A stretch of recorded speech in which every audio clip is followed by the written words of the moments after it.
Okay, a very good morning and welcome once again to Koike Media Sunday, the 5th day of the month of October, and the time now is 17 minutes past 9 a.m. in London. As we kickstart again, we welcome those of you that have joined us and those that will be watching the broadcast later at their own convenient time. As usual, we are one of the media for Olubadan Nation campaign, and as we continue to heritage and also as we continue to promote ẹnìkọ̀ọ̀kan kó fi ọba ilẹ̀ Yorùbá kó fi tayín. Mo kí ọba Elédùmarè, mo kí gbogbo àwọn ọba aládé, mo kí bàbá wa Olubadan of Ibadan, mo kí gbogbo ọba ilẹ̀ Yorùbá pátápátá ní gbogbo ibi tí wọ́n wà nílẹ̀ Yorùbá. Èmi ọmọ yín náà ni Ọláyọmí Kóìkì tí gbogbo yín mọ̀ sí Koiki Media.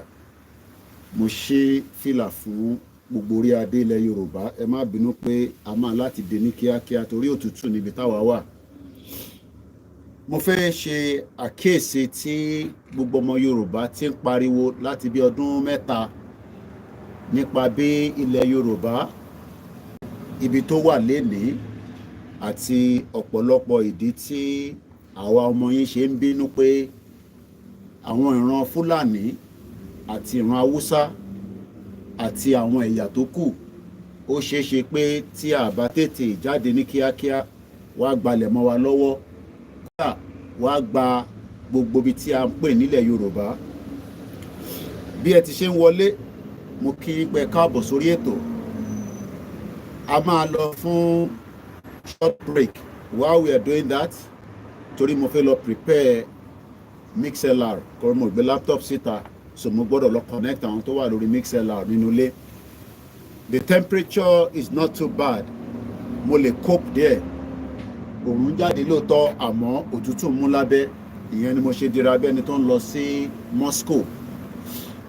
Bàbá wa Olubadan, ẹbí àwọn ọmọ tó dáa tó máa bá yín response sí àwọn lórí burúkú, àwọn tí wọ́n ń pera wọn ní Arewa Hausana community nílùú Ìbàdàn tí wọ́n fi gbalẹ̀ mọ́ yín lọ́wọ́.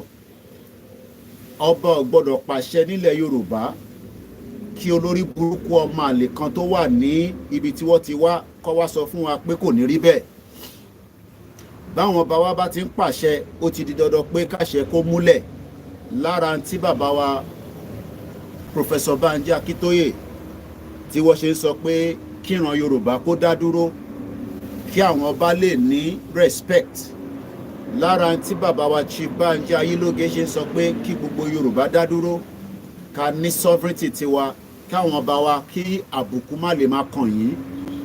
Lára tí bàbá wa àwọn bàbá tí wọ́n dúró lórí ìrìn àjò Yorùbá Nation, lára tí àwọn ìyá wa tí wọ́n ṣe ń sọ pé kí Yorùbá kó dá dúró nítorí pé nílẹ̀ Yorùbá a kì í rí ọba fín.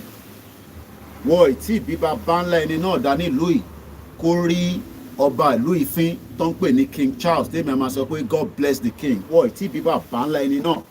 Mo kí $80, mo kí gbogbo ọmọ Yorùbá lẹ́ẹ̀kan sí ẹ jẹ́ n wọlé ká lọ set up platform tó kù. While I will come back, mo fẹ́ máa receive energy ni mo ṣe jáde síta lẹ́ẹ̀kọ̀ọ̀kan. Èèyàn máa ń fẹ́ gba energy yẹn torí pé a ní oòrùn tó pọ̀ mọ́, so ìwọ̀nba oòrùn tá a bá ní a máa ń tètè fi ya lò ní. Kò dàbí ilẹ̀ Yorùbá tí ó dùn dáadáa tó ní gbogbo nǹkan. Ẹ support media wa, gbogbo gbà là ń sọ. Media gangan ló máa change narrative. Media gangan ló máa kó wa débi tá à ń lọ. Mo á kí gbogbo media wa pátá. Independent media ni, èyí tó wà lábẹ́ Yorùbá World Media ni, èyí tó wà lábẹ́ home based media ni, èyí tó ń dáṣe tiwọn, láwọn tó ń campaign fún Yorùbá Nation ni mò ń sọ. Kò sí tó kàn mí pẹ́ láwọn tó kù torí pé bíran Yorùbá bó ṣe ń dùn àwa ó lè má ti dùn àwọn bẹ́ẹ̀. Mo wá kí gbogbo wọn lẹ́ẹ̀kọ̀ọ̀kan. Mo kí ẹgbẹ́ tó ń darí ètò Yorùbá Nation tá a mọ̀ sí YSDM, the Yoruba Central Office. mo kí yín, mo kí ẹ̀yin ẹ̀gbọ́n mi Global Directorate, mo kí gbogbo ẹgbẹ́ kọ̀ọ̀kan. Ọmọ Yorùbá, àsìkò eré kọ́lá wà yìí.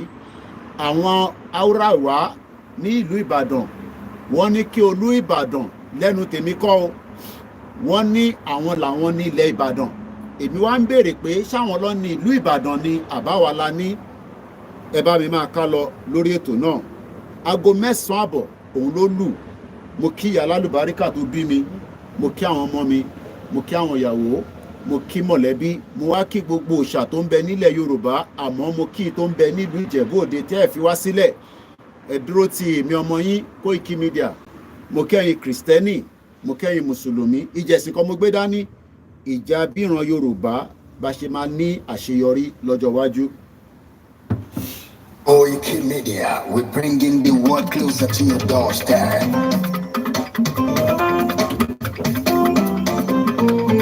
Koiki Media, Koiki Media, Koiki Media, we bringing the world closer to your doorstep.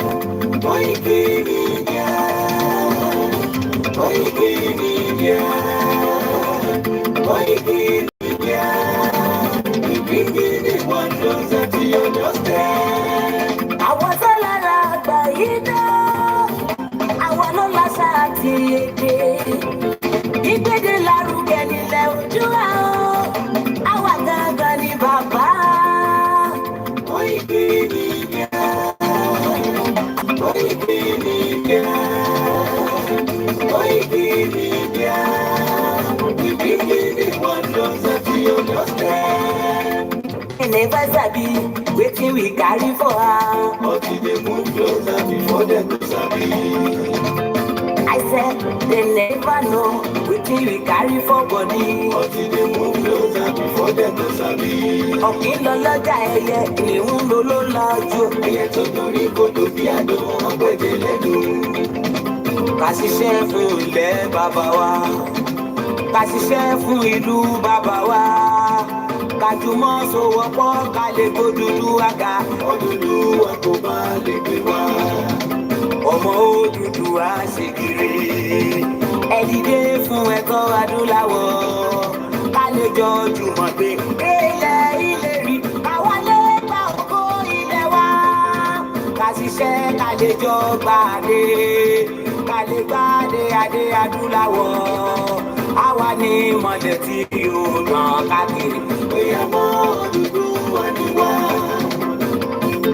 Koiki Media, àwa là ń gbé tó lárugẹ. Ètò tó gbójú owó tí wàá mọ̀ ní.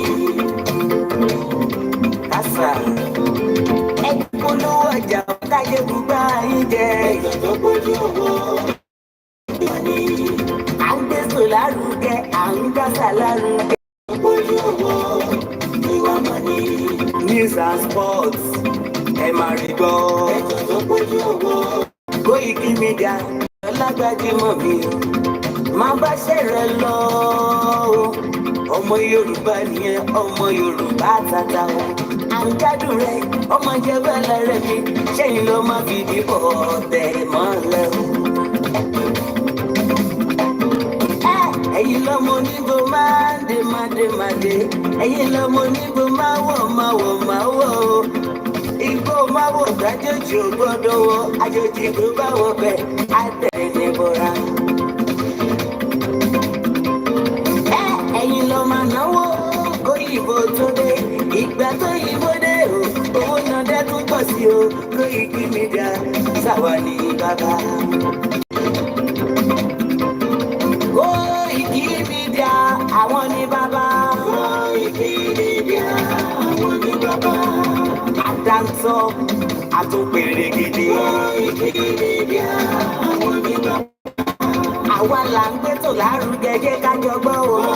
Koiki Media, àwọn ní bàbá. Àtúnjà fẹ́tọ̀ ilẹ̀ wa, fẹ́tọ̀ ilẹ̀ Yorùbá. Koiki Media, àwọn ní bàbá. Ọmọ Oòduà ni wá o, tọkàntọkàn. Koiki Media, àwọn ní bàbá. Ikú tó ṣe bí lébi òsì, Imu Baba we bring you one closer to your doorstep.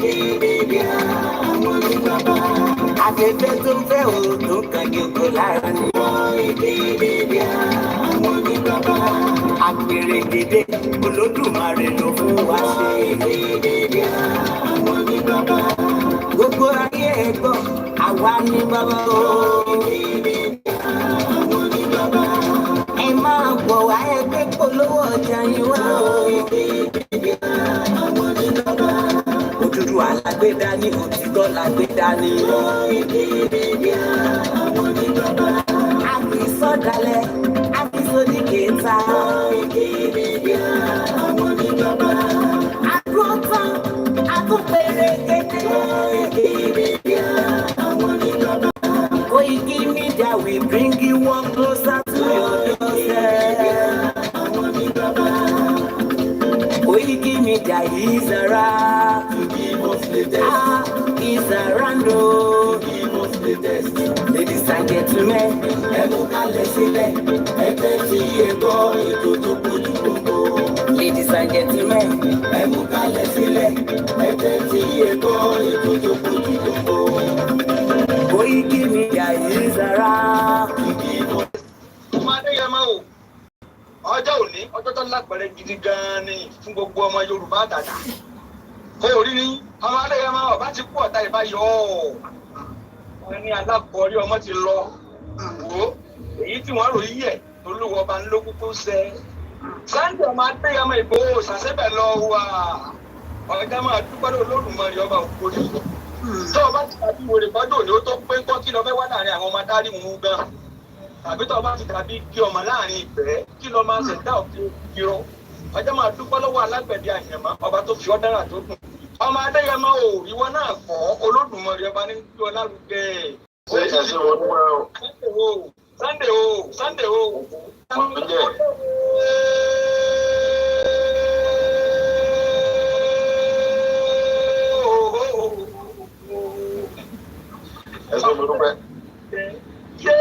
Máa gbọ́ ó ti gbogbo olùgbọ́n máa Adéyẹmọ o ó dé wọn mọ́lẹ̀ pátápátá wọn ò lè mí mọ́ ó ti kó wọn láyà jẹ́ kó lè sóge wọ́n ṣẹ̀rù bà wọ́n ọjà wọn láyà wọn ò lè mí fún yín mọ́ ó ti fi òkúdú ńlá fọ́ ipò owó ní èyẹ dànù.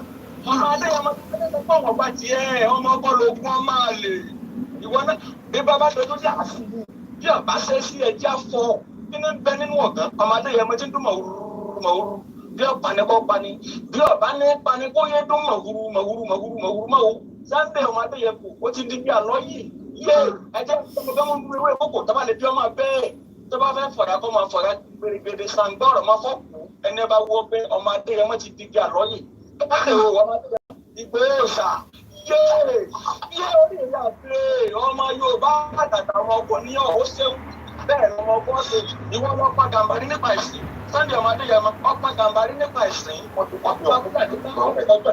ọ̀ya onítọ̀ ọmọ ọkùnrin Sunday Ìgbòho yé pẹ̀lú àwọn bàbá rẹ lọ òròlù ọmọ pẹ̀lú ọlẹ́nilé mo sùn lẹ́ẹ̀kan ọmọ ajá yẹn lè kí àwọn bàbá rẹ mo dẹ́lu bọ́dà ní òde wọ́n di méjì bá rẹ̀ ta àlọ́ méjì bá rẹ̀ kí àgàdà yín ó di méjì bá rẹ̀ gbẹ̀dínlógún ó kan àárọ̀ bẹ́ẹ̀ ní gbogbo ilé wa àgàdà nínú bí àwọn rẹ̀ ọmọ gbẹ́dọ̀ ọlọ́kọ̀ ní ìṣòwò akọ̀níṣẹ́ ọlọ́kọ̀ ní ìṣòwò ìgbàlẹ̀kẹ̀ Ọmọ Adéyẹmọ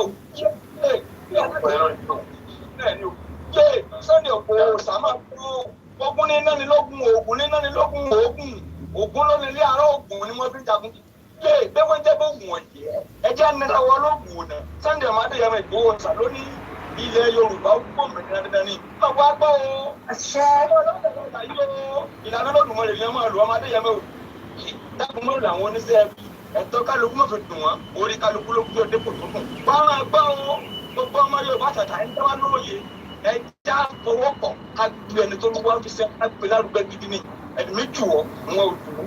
Ẹjọ́ orodù lọ sí. Ìbá méjì kọ́ o. Ẹni tó ń wá fi sẹ́rán.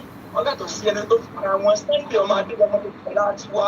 Akọni tiwa akọni jagunjagun ọkùnrin tararara gbọdọkẹlẹ Ọmọ Adéyẹmọ wọn máa gbọ́n fẹ́ sí àgbà fún wọn ni ẹni tó bá ní kó òkú ní kékeré fún máa fọwọ́ àwọn ṣe ra wọn wọn ní kàkọ́ máa ṣe ara rẹ̀ dípò dànù ìmọ̀jọ́ ìmọ̀jú ìmọ̀jú ayọ́yẹ́ pọ̀ ní kú lọ́wọ́ ọmọ gbá kékeré tó kékeré ìdáwọ́ iná máa gbẹ̀yìn agbẹ̀dẹ kò sí pàtàkì onígbóró olùkó tẹ̀ máa gbọ́ àwọn bàbá rẹ tó ti wà níbùgbé ìdájọ́ wọn máa fọwọ́ tì ọ́ gẹ́gẹ́ ni àwọn alágbára jagun tí wọ́n ní jagun ṣáájú ilẹ̀ Yorùbá wọ́n mọ flọ́ọ̀tì ọ̀gá gẹ́gẹ́ ni Oòduà Ọlọ́fin Ọbàtálá Báṣọ̀run Àjàká Àjàngà Tíẹ̀lẹ̀ ẹ̀fọ́fọ̀ fẹ́rí anáfọ́fúnlá òun rẹ̀ lẹ́rù ògèdè gbé agbóhùngbòrò lè jẹ́ ṣàgbó.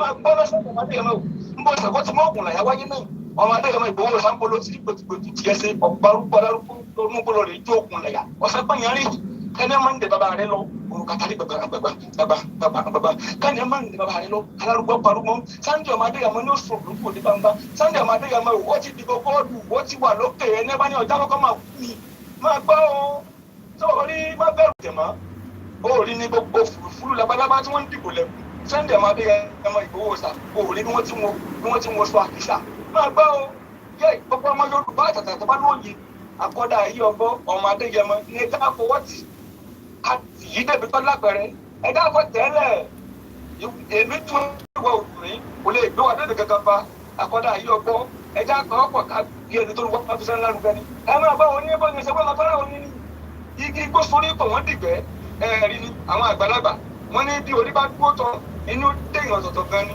Sunday ọmọ Adéyẹmọ yé máa bá kò tó òní ọjọ́ burúkú tó lápẹ̀rẹ̀ ní ṣùgbọ́n o àwọn tí wọ́n ṣe rúrú ẹ̀ wọn ò lè mú tẹ́ ẹ̀ má ṣe pé ṣùgbọ́n nu rẹ̀ gbogbo ń tọ́ ọba tí wọ́n pátápátá bọ̀ ìmọ̀lẹ̀ thank you àrò ọ̀rọ̀ mọ́ gbogbo ń tọ́ ọba tí wọ́n àrò ọ̀rọ̀ mọ́ àwọn tó mú kọ́jọ́ ò ní wáyé má ṣe pé o ṣùgbọ́n má jẹnu rẹ̀ ó gbófo gbogbo ń tọ́ ọba pátápátá àrò ní ọmọ ọ̀rọ̀ mọ́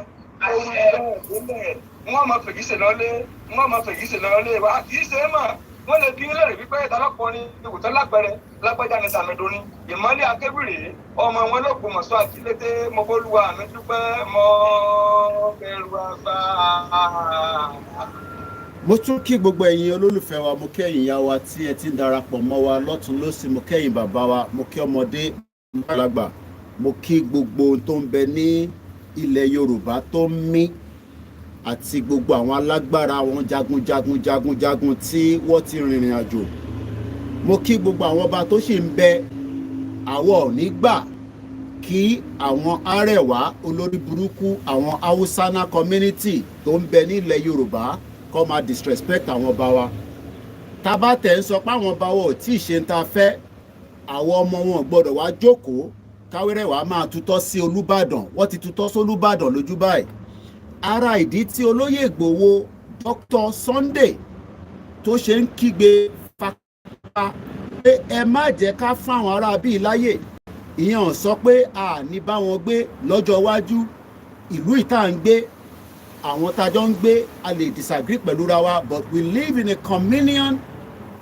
community nínú ọgbà mi tí mò ń gbé yìí tá bá ní ká ka eye building tó wà níbẹ̀ á lé ní 20 ẹ̀yin tẹ́ bá ń wo nǹkan lọ́hùn ẹ máa rí big building kan níbẹ̀ yẹn láàárín àwọn building yẹn we have Christian we have Muslim we have atheist we have Hindu and we all live side to side mo wá kí gbogbo àwọn tó ń ṣọjọ́ bí ní the month of November ẹ jẹ́ à play àwọn ọmọ Yorùbá ni mò ń bá sọ̀rọ̀ láàárọ̀ yìí mo ò bá lórí burúkú tó ní ṣàǹfààní ọmọ Yorùbá sọ̀rọ̀ ọmọ Yorùbá gidi ni mo fẹ́ bá sọ̀rọ̀ nítorí pé tàbá náà fẹ́ Yorùbá nation tàbá sọ pé Yorùbá nation la fẹ́ lára ìdí tá ṣe ń fẹ́ ni ǹjẹ́ yìí mọ̀ pé olórí burúkú tó ní kú síbi táṣọ ẹ wà ó ti kú lóòótọ́ ìyẹn Abacha ṣe mọ̀ pé òun ló dá gbogbo problem yìí sílẹ̀ màá ṣàlàyé fún yín Sani Abacha ti kú wọ́n sì tún return owó ẹ̀ bá ṣe ń sọ̀rọ̀ yìí he has died àmọ́ wọ́n sì ń return owó Sani Abacha bí ṣe ń bá yín sọ̀rọ̀ $150 million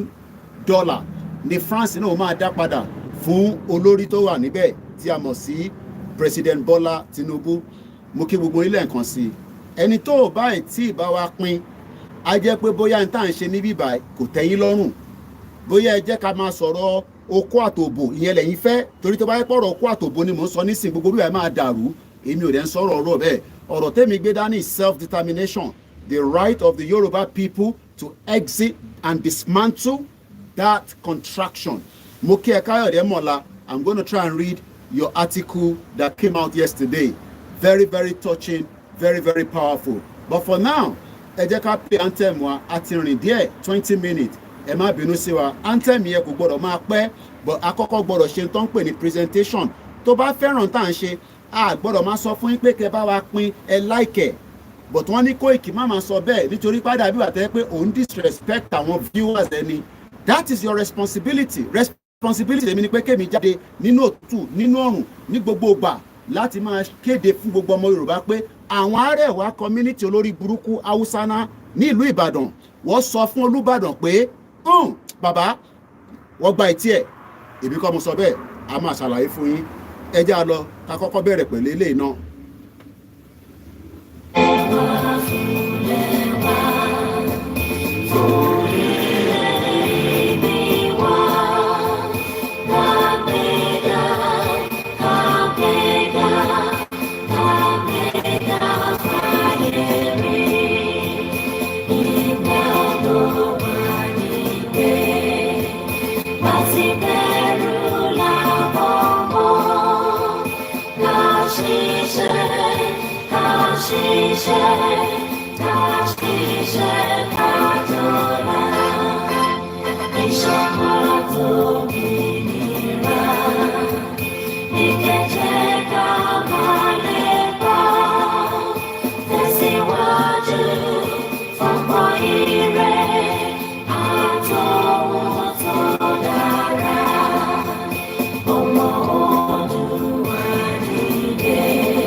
Tó bá tí mọ̀ tó dẹ̀ ń gbọ́ àwọn orin yípọ̀ rọ́pì orin kíbọ̀ rọ́kì o ẹ̀ mọ anthem Yorùbá nation lórí a jẹ́ pé o tí mọ̀ tó gbé dání nìyẹn. Tó bá ní ìlú yìí pé kó tó gba British passport o máa kọ́kọ́ lọ ṣe tó ń pè ní life in UK. Tó bá wá ṣe life in UK yẹn o gbọ́dọ̀ pàṣẹ that means pé o fẹ́ jẹ́ kí wọ́n fún ẹ ní nationalization ìlú yìí. Responsibility gbogbo wa ni láti túbọ̀ máa wá bá ṣe máa mọ ìmọ̀ nípa orin Yorùbá anthem. Tó o bá mọ̀ ẹ wá bẹ ṣe máa mọ̀ ẹ máa ha sórí ni ẹ ní because ẹni mo rí yàn kan tó ń jubilate wọ́n ṣe fún ní Canadian passport mo rí lórí Facebook bẹ́ẹ̀ ló ń jubilate àwa náà bá dá dúró tán ta ní full autonomy ilẹ̀ Yorùbá lọ́wọ́ we will have a passport tó ń pè ní tìran Yorùbá tó máa difficult for anybody around the world to be able to collect it. O kò lè gba British passport anyhow nílùú yìí. British passport is not something that they got. Bí a nígbà kan tẹ́lẹ̀ o, àwọn sister tèmi ó jẹ́ àǹfààní ẹ̀ last born wa ibà ẹ̀ lọ bí sí kó tó di pé Margaret Thatcher change òfin yẹn in the 80s. So when you were born in the country called United Kingdom ní 1980, you become a full British citizen. But kò rí bẹ́ẹ̀ mọ́ lẹ́nìí.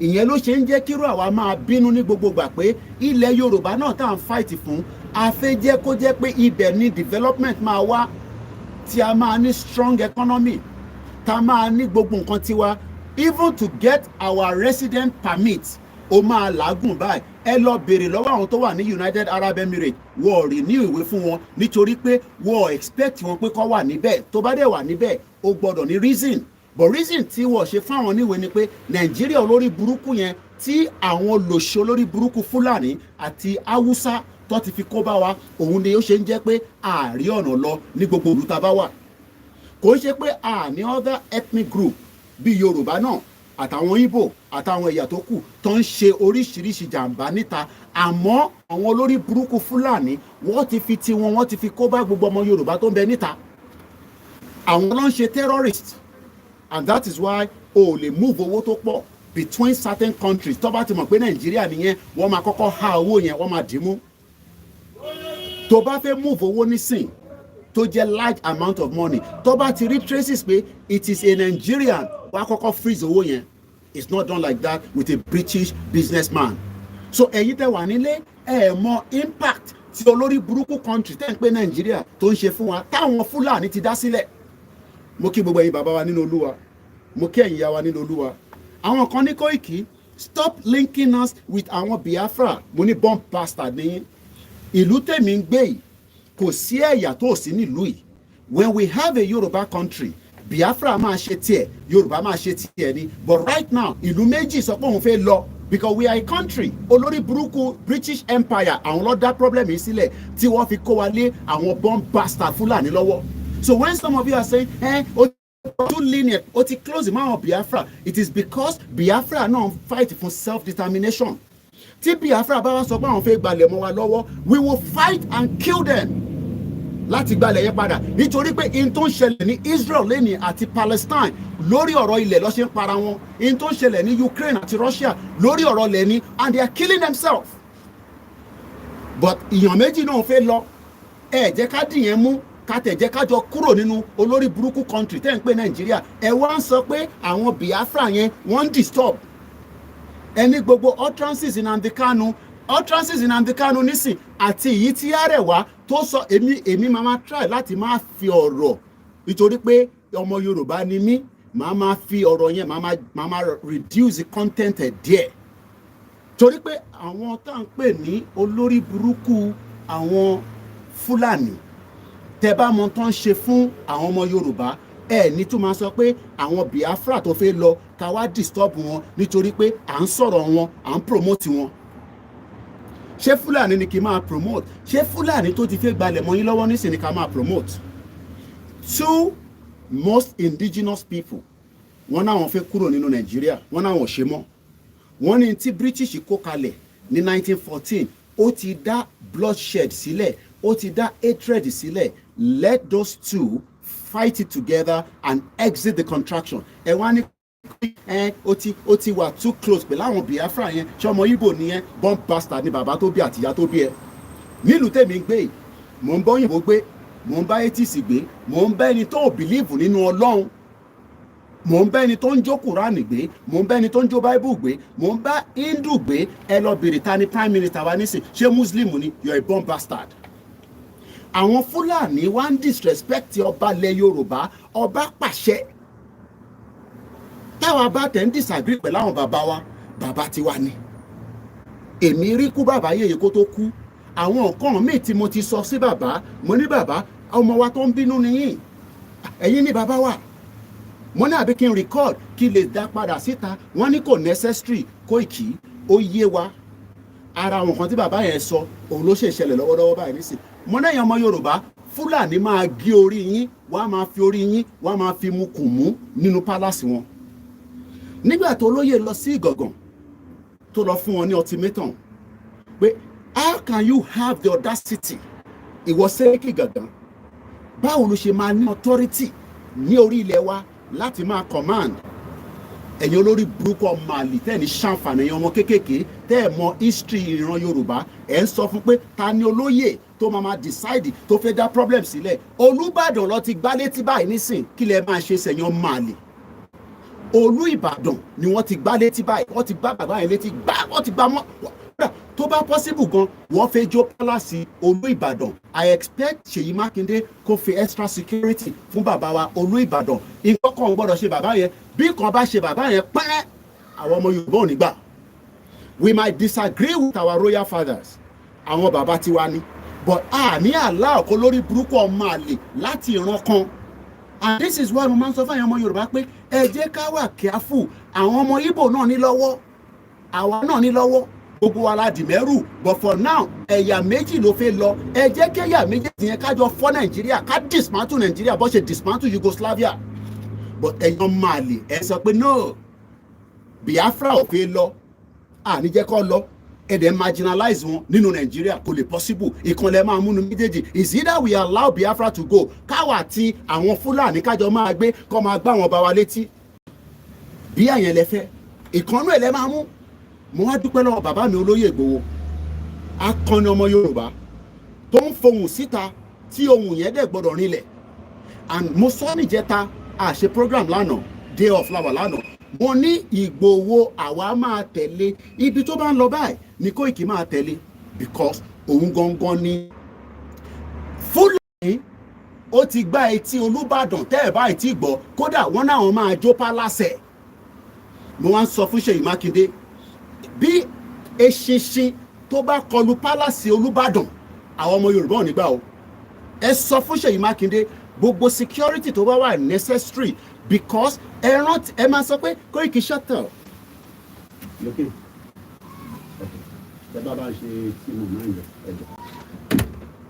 mo kí gbogbo lélẹ̀ kan sí mo nílé máa dárúkọ bọ̀ mo kí ìyá tó bí mi lọ́mọ mo dẹ̀ kí bàbá mi ó ti kú àmọ́ ó ní ọmọ mi máa báṣẹ́ lọ ó ní tó bá ti ń gbé ọwọ́ wá báyìí ìwọ ṣáà máa pinran fẹ́mi máa ṣe gbogbo sàárà tó bá jẹ́ kó ṣe fóòkú ọ̀run ayé ọkàn ní mú ẹ tẹ bá ń sáré pẹfẹ́ mú mi ẹ máa mú ọ̀la ni wọ́n kì í mú atẹ́gùn bọ́n bàṣà nìyí èmi jáde mò ń sọ pé ìran Yorùbá yà ń jẹ wọ́n kò ń ṣe pé yà ń jẹ mi èmi wà òkè níbi tí mo wà yìí kódà tí mo bá ṣiṣẹ́ for the next 1 year nílùú yìí máa máa gba òkè because ìyá tó bí mi ti ṣe iná fi ṣẹ́ láti máa fi fọ́ǹdì mi ìyàwó tí mo ní ó ń ṣiṣẹ́ láti máa fọ́ǹdì but ẹ̀yin tẹ́ wà nílé Fúlàní máa gé orí yín á máa fi mu kùn mú nínú pálásẹ̀ in tó fẹ́ ṣẹlẹ̀ ní Ìbàdàn nìyẹn and we will not accept it. olóyè fún wọn ní ultimatum ní Ìgàngán àwọn ọmọ Yorùbá jáde wọ́n question olóyè èmi wá sọ fún olóyè pé èmi náà fẹ́ tó dé tán tó bá jẹ́ pé kájọ lọ sí Ìgàngán ni in tó bá máa ṣẹlẹ̀ níbẹ̀ ni kó jọ ṣẹlẹ̀ mo dé Nàìjíríà ní 2021 January mo wá lọ bá olóyè àwọn kan wá tún pè láti Amẹ́ríkà wọ́n ní olóyè gbọ́dọ̀ lọ́wọ́ olóyè má lọ́wọ́ má dẹ́gun lẹ́ o ẹ̀yin bọ́n bastard ẹni olóyè fi dẹ́gun sílẹ̀ àwọn Fúlàní tí ń kógun bọ̀ nílùú Ìbàdàn báyìí bí ṣe ń bá yín sọ̀rọ̀ wọ́n ti ń kó ogun tí ń bọ̀ ẹ̀yin ọmọ àlè ẹ jẹ́ lọ dira dáadáa torí pé wàá pa ṣé gèsì yín lára mo ní tí Tinubu bá máa fi ṣe tán the power tó máa wà lọ́wọ́ wọn ẹ̀ ní rírú ẹ̀ rí ǹjẹ́ mọ̀ pé ìjà tó ń lọ lọ́wọ́lọ́wọ́ ní ìlú Ìbàdàn tí ọba Olúbàdàn kábíyèsí tó tún ṣí fìlà fún ilé nǹkan sí tí wọ́n sọ fún àwọn Arẹwà pé a lè gbàǹdé ń ṣe Arẹwà ní kí ọba ṣe kí ni kó tọ́ sọ̀f wọ́n ní kí ọba Olúbàdàn kó ṣe kí ni kó f word that is the message they are sending to Olubadan ní Nàìjíríà of southwest Nigeria ó jẹ́ kí wọ́n lọ gé orí Fúlàní yẹn kó lọ gbé wá sí palace but ẹ níṣe yẹn tó bá jẹ́ pé Ìgbòho ló ń sọ̀rọ̀ ẹ máa bínú Arẹwà wa ń rán àrokò wọ́n rán padà sí Olúbàdàn pé who the hell are you to determine what happened in our community ní territory wa ṣe rí pé lórí burúkú làwọn British ṣe rí ní tí British dá sílẹ̀ ṣe rí problem tí British dá sílẹ̀ sí wa lọ́rùn nísìn ṣe rí reason tá a ṣe ń kégbe lójoojúmọ́ tẹ̀yìn olórí burúkú tẹ̀ ní ṣàǹfààní tẹ̀ ń sọ fún mi pé kí n shut up kò ní dá fún gbogbo yín pátápátá yìí tẹ́ bá ní kí n shut up because you can see the problem now mo ní kí n sọ fún yín pé after 8 years tí Tinubu ò bá pín Nàìjíríà ẹ lọ máa múra ogun because wá pa ṣé gèsì gbogbo wa lára ẹ jẹ́ kọ́kọ́ gbé yín padà lọ sí 2021 this happened in June just after tá a fi ń padà bọ̀ ní a very beautiful outing tá a mọ̀ sí Èkìtì rally this took place somewhere again in Oyo State ẹ jẹ́ àgbọn tó ṣẹlẹ̀ nígbà yẹn. gbogbo ẹlẹ́sẹ̀ ti rí lọ́wọ́lọ́wọ́ bá ní mo ṣe fídíò yìí Sunday gbogbo iṣẹ́ tí Fúlàní pa bàbá sọ ẹ̀ràn wa lọ́wọ́ ẹ̀ràn wọn yàn lọ́wọ́ ogun ń bọ̀ ẹ̀wòrán sógun ò ti dé sógun ò ti dé òkú tó wà lẹ́gbẹ̀ẹ́ máa ń sọ̀rọ̀ sí more than 15 lógún ní àbí ogun òde iṣẹ́ Fúlàní lẹ́wọ̀n yìí o èyí Sunday lọ́wọ́lọ́wọ́ bá gbogbo ilé iṣẹ́ sí rí gbogbo akọ́lẹ́jọ́ ẹni dé wọ́n ti pọ́nmọ́ Yorùbá tó bá ìbáyẹ̀ ní dé ẹjọ́ torí Ọlọ́run máa kí àìjẹ wá gbé gbogbo ìbá ti wo fídíò máa ń pe Kóìkì ẹjọ́ lọ́wọ́lọ́wọ́ báyìí this is war ẹ ti rí ẹjọ́ torí Ọlọ́run fóònù tó ti fẹ́ kú fóònù ti fẹ́ kú ẹ wo ìgangan láwà ìgangan láwà ẹ jẹ́ ká sọ́jà Nàìjíríà. ṣé ẹ tó lọ ṣe ẹ ń dúró kó di pé wọ́n lọ jó palace Olúbàdàn ìyẹn là ń dúró dè. This was 6th of June 2021 ẹ jẹ́ kí wọ́n sáré fún yín ní what the olórí burúkú are saying.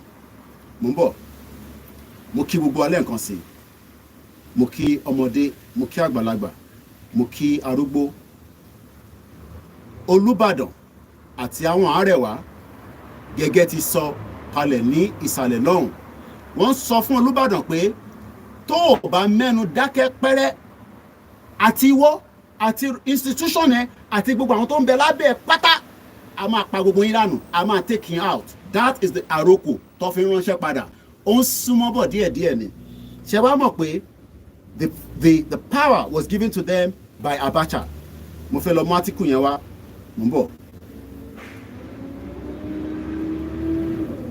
mo kí gbogbo lélẹ̀ kan sí ẹni tó bá ti support wa rí kò tí pọ̀ jù kò ń pọ̀ ni torí pé iṣẹ́ mídíà iṣẹ́ tó ṣì ń lọ tó ń lọ ni so continuation of support is needed. Mo ń bọ̀ mo ní láti resend ẹ̀ láti bíbà ẹ má bínú ẹ̀yin tẹ́ wà lórí YouTube bíbà ní láti sáré send ẹ̀ padà síra mi. Mo kí Masbi kú iṣẹ́ takuntakun ọba Elédùmarè kò ní fẹ́ sílẹ̀. Mo kí olóyè Ìgbòho lẹ́ẹ̀kan sí ọmọ Àdìsá Àdìkún. Mo kí gbogbo àwọn medias wa láti Yèyé Dára lọ sí àwọn bàbá mi Mike Ọlá ìyá mi ààrẹ gbogbo ẹ̀yin ìyá wa tí a jọ ń ṣe Yorùbá Nation campaign Yorùbá Nation làwa gbé dání no retreat no surrender nothing must happen to Olubadan ẹ sọ fún àwọn Arewa ẹ mọ̀ pé olóyè tí ràn mí síta èmi lèmi sì ń sọ̀rọ̀ on behalf of myself and ọmọ Yorùbá olóyè ò tí sọ̀rọ̀ mo sọ fún yín pé olóyè wà nínú ìgbàlẹ̀ tó jókòó tó wo tó ṣe lọ èmi àti bàbá mi sọ̀rọ̀ lálẹ́ àná that is not for public consumption but ó kù díẹ̀ ni mo sọ fún gbogbo ọmọ Yorùbá ẹ jẹ́ ká lọ ka átíkù yẹn ká lè máa link ẹ̀ mọ́ in tó ṣẹlẹ̀ ní 2021 nígbà táwọn olórí burúkú yẹn tó wọlé wọ́n jó pálásì baálẹ̀ ẹ̀bẹ̀ yẹn wọ́n bà gbogbo nǹkan jẹ́ wọ́n rape àwọn èèyàn and bá ṣe ń sọ̀rọ̀ United Nations ò ṣe kankan European country ò ṣe kankan wọ́n dákẹ́ ṣé ó dìgbà tó bá pa wá tán gbogbo ẹni tó bá ń bèrè pé Koiki báwo la ṣe máa ràn ẹ́ lọ́wọ́ torí iṣẹ́ tó ń ṣe ó gbọ́dọ̀ máa ní owó lọ́wọ́ má máa jáde kó sọ pé ò lówó lọ́wọ́ mo ní tẹ bá ń wo fídíò mi tẹ bá fún wa ní $1 £1 £1,000 naira ó máa rìn débi tó yẹ kó rìn dé ẹ̀yin bá gbádùn mi ẹ má ẹ̀ka tó wọ 2024 because ọmọ Yorùbá kọ́kọ́ gbọ́dọ̀ tún lọ náà fẹ́ dìbò ní 2027 we must start it now kò ń ṣe ìgbà tó bá di gbà yẹn lẹ́ máa wá nìyẹn Koiki ṣègbọ́n ní àníwọ̀n ní dìgbò mọ́ máa bú gbogbo yín ni ẹ̀yin tẹ̀ ń sọ bẹ́ẹ̀ kò ń ṣe èèyàn gidi tàbá dẹ̀ ń sọ̀rọ̀ tàjókòó tá à ń sọ̀rọ̀ àwọn ọmọ Yorùbá tó ti dá mọ̀ ẹ̀yin tẹ̀ ti já sí là ń bá sọ̀rọ̀ ṣé ẹ̀rọ tí já sí yẹn Fúlàní máa gé orí yín wá fi mu kù mú àǹtabánikẹ́ support Koiki Media register confirm media ní UK èmi ò ń ṣe blogger kò sí ìwọ̀n tó ràn pẹ̀lú ẹ̀ àwọn tó ń fi blog èmi proper media organization tèmi àti UK government tájọ mọ́jú ara wa báyìí ẹ̀ṣẹ́ àmà ń rí mi tí ń lọ sí number 10 Downing Street blogger ò lè lọ sí Downing Street tó o bá register lábẹ́ union as a National Union of Journalists kò rẹ́ ṣe National Union of Journalists in Nigeria mo kí gbogbo. Now let's read this article quickly ó wà nínú Punch ó yẹ ti wà nínú other media in Nigeria so má rò pé mi ni mo make ilé up. Crisis rocks Hausa community in Ibadan. Ṣé Hausa community nọ́mbà mi ó wà nínú social media kò ń ṣe nọ́mbà tí kò sí yẹn kankan. We have the studio number and I have another number tó parí pẹ̀lú 979 bọ̀ ẹ má pè àtàbá wà lórí ètò ẹ lè email mi musakalam@gmail.com. Media need the fund tó pọ̀ ẹ má jẹ́ kó dìgbà tó bá wá attack wa ẹ̀yin tẹ́ bá wà lamẹ́ríkà Koiki àwọn bá ṣe fẹ́ send owó sí ẹ mo ní cash app but tẹ́ bá dá ọ̀nà àpọ́n ní wise máa ń gbowó gbogbo tó bá fi lè gba owó làwọn náà máa set up because a ti ní problem pẹ̀lú cash app wa àti abandon ẹ̀ àdẹ̀gbẹ́ lamẹ́ríkà so a ní Zelle mo mọ̀ pé àwọn kan máa ń ní Zelle àwọn ò ní UK lèmi ń gbé but ó ní bẹ́ẹ̀ ṣe lè support wa ẹ̀yin tẹ́ ẹ̀ bá wá ní rárá pé mo ò ní rárá ẹ máa fàdúrà ràn mí lọ́wọ́ ẹ̀yin náà ti tó torí pé mo sọ fún yín pé èmi ni last man standing lórí ìrìn àjò yìí even if it's gonna take years ká tó gbà mò ń bẹ Ọlọ́run pé kó má tó bẹ́ẹ̀ ni but we have nothing to do than to wait for Elédùmarè whether Jesus ló ń support ni Ànábì Muhammad sallallahu alayhi wa sallam but one thing I know is that country rere máa rún níjọ́ kan ó kù díẹ̀ ni ẹ jẹ́ ká kàn tó sọ and this was put together by Ademola Adegbeti. The leadership tussle mo fẹ́ kẹ́ farabalẹ̀ English lọ fi sọ màá wá bí ṣe lè ṣàyàn gbé fún ẹ in my own little understanding of Yoruba. The leadership tussle between the Saki, Sasa, Haruna, Meisin, and the Saki, Hausawa of Ibadan.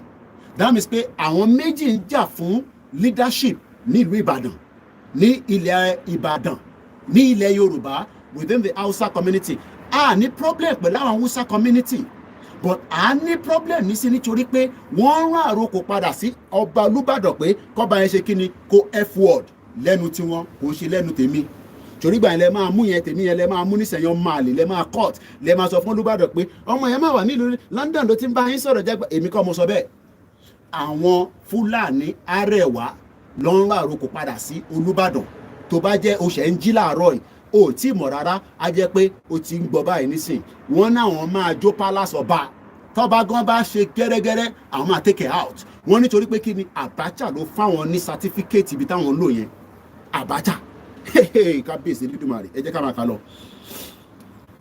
Alhaji Ali Zunguru on Saturday took another dimension as Council of Arewa traditional rulers and the chiefs in the 17 southern states said Zunguru lacked moral and constitutional right to suspend the former from office. Wọ́n bára wọn jà láàrin ara wọn. Àwa náà ní Yorùbá community ní north. Ǹjẹ́ wọ́n lè go against the leadership of ibi tó bá wà north yẹn? Máa bèrè lọ́wọ́ àrí. Let's continue. According to the Punch report, that Maisani was allegedly suspended at the end of the Hausawa community meeting headed by Zunguru ìyẹn níjọ́ Wednesday last week over insubordination. Ẹ farabalẹ̀ kẹ́ gbọ́ bẹ́ẹ̀ dáadáa. Over insubordination, disrespect for the referred stool of Olubadan of Ibadan, an unlawful conferment of chieftaincy title on the people without recourse to Seki Hausa of Ibadan. Ẹ jẹ́ ṣàlàyé àárín yẹn fún yín kó lè bá yé yín. Mo kí gbogbo ẹ̀yin yá wa, ẹ má bínú pé mo lè máa dárúkọ lẹ́ẹ̀kọ̀ọ̀kan. Wọ́n ní ìkànnú àwọn tiwọn nílẹ̀ Yorùbá nìbàdàn ó disrespect ti Olúbàdàn. Tó bá ti disrespect ọba kí ló tó kù? Now nígbà tó disrespect ọba wọ́n suspended. Look, nílùú iná tó bá ṣe àṣemáṣe even within the government, you know, especially on kódà ní normal ibiṣẹ́ concept, àwa náà a ti ṣiṣẹ́ rí. Tó bá ti ṣiṣẹ́ tó bá náà àwọn kankan wà wọ́n lè fún ẹ ní suspension, wà wá defend rẹ̀, wà wá sọ bí in tó ṣe yẹn ó right àbí ó wrong. Wọ́n wá suspend arákùnrin látara pé aago 10 ló ṣẹlù èní lọ́jọ́ 5 oṣù mọ́kànlá nínú ọdún 2023 London lèmi wà London ló ń pè bíbà. Ó ní wọ́n suspended, but according to the council who spoke through Saki Samari of Shawu Arab of Nigeria. Mo ní àti wọ one chance nínú ibi tó ń pè ní territorial ground ilẹ̀ Yorùbá yẹn àti wọ one chance. Ẹ jẹ́ ká máa bá lọ. Ẹ má bínú, there's a lot of sun rail here, so mo ń try láti ẹ̀jẹ̀ ń dúró báyìí. The council who spoke through the Saki Samari of Shawa Arab of Nigeria, Ahmed Mohammed, Uban Gari of Sasa, Isa Nalado, and the secretary, Saki Sasa, ṣé mo pronounce it dada? Shaki Sasa, resident in Ibadan, Oyo State, wọ́n argue that Mayasin was appointed by the late Olubadan of Ibadan, Ọba Oloyede Asanike, in 1983, and was appointed as the chairman, Council of Arewa traditional rulers and chiefs by the late Sani Abacha in 1994. Ṣé rí problem táwọn military dá sílẹ̀? Ṣé ń rí problem? Abacha ti kú nísìn. Problem tí Abacha dá sílẹ̀ òun làwa ṣì ń deal pẹ̀lú báyìí. Problem tí the late Sani Abacha èyí tó dá sílẹ̀ kó tó kú òun làwa ṣì ń rán báyìí. I am now asking the Yoruba people, are we all going to continue like this, or what do we do? Are we going to continue like this? We are now seeing what we call tussle. Your Connie, Abacha is dead. We have a new government, and the law permits us to revisit and revote and abolish that Abacha Act. Sherry Eshegoni, Yami Aduke Ilori, Eshegoni, for that comment. Money, Tinubu, we are not going to pray for him to die. But when to ban pray, because ku, I just pay understanding into facially. Eshegoni, Alabandroti. Tó dá kí yàn níyàwó tó dá. Ìyàwó mi dẹ̀ mọ̀ pé kọ́ọ̀pù Yorùbá nation ni máa ń lò. Tí ìyàwó mi bá ní mo lè ṣe Yorùbá nation, àfi kí n máa bẹ̀. Torí pé mo ti inconvenient family mi. For 3 years, inconvenient yẹn, inú ìwé mi lẹ ti máa kà yẹn kò ń ṣe nísìn. Bọ̀ mo dúpẹ́ pé family mi accept mi bẹ́ẹ̀. Àwọn ọmọ ṣì ń sùn, ìyẹn mo ṣe wá síta. Even though pé inú lélẹ̀ kí n ti ṣe, but èmi náà fẹ́ yá òrùn torí mo need energy yẹn. Ṣé rí Bọ́lá Tinubu, the current president, he has a lot of work to do. Wọ́n ready láti pa Tinubu bó ṣe wà yẹn, àwọn born bastard. Not that we are not going to be very honest with ourselves. Tàbá jókòó síbẹ̀ tá a sọ pé bí Tinubu ṣe wà níbẹ̀ kò ní kankan tó lè ṣe. He has a lot he can do. But is he going to be genuine to be able to do it? Lára problem tó máa deal pẹ̀lú lélẹ̀. Wọ́n gbọ́dọ̀ revisit gbogbo ilẹ̀ Yorùbá, kò sí tó kàn mí pẹ̀lú ilẹ̀ Igbo àtàwùsá. Ilẹ̀ Yorùbá ni mò ń sọ̀rọ̀ ẹ̀ nísìn. Wọ́n gbọ́dọ̀ revisit ẹ̀ and start checking. Wọ́n gbọ́dọ̀ set up a lot of committee lórí ilẹ̀ tó ń tà. Wọ́n gbọ́dọ̀ mọ àwọn olóńtalẹ̀ fún. Because nílùú yìí ó máa ń ra lé ní ìwọ kọ́ ló nílẹ̀, ọba ìlú yìí ló nílẹ̀. Ẹ jẹ́ ká continue. Mo kí gbogbo ẹ̀yin olólùfẹ́ wa. Màá tútù bẹ̀rẹ̀ kàlẹ́ nǹkan sí. In táwọn arábìnrin sọ nísìn ni pé ìyẹn the council who spoke through Shaki Samari of Shawu Arab. Ewu bó ṣe link ẹ̀. Ṣé a ti wá di Arab country? Mo kí gbogbo ẹ̀yin olólùfẹ́ wa lọ́tún lọ́sì. Mo kí wà látà olórí ẹbí wa nìyẹn ní London. Mo kí ẹ dáadáa. Mo wá kí gbogbo ẹ̀yin tẹ́ wà ní gbogbo ibi tí olúkálùkù wà tí ọba Elédùmarè tí ní ká máa ṣayé. I don't have any problem with Hausa people. They are good loving people. Mo ní wọn lọ́rẹ̀ẹ́ níjọ́ ta lọ sí 1st of October. Ọmọ Hausa yẹn ó ti gbọ́ owó lọ́wọ́ governor wọn. Ó ní Koiki, you cannot say you don't know me anymore. Mo ní bẹ́ẹ̀ ni mo mú ẹ̀. Only please come and cover us now. You know be media.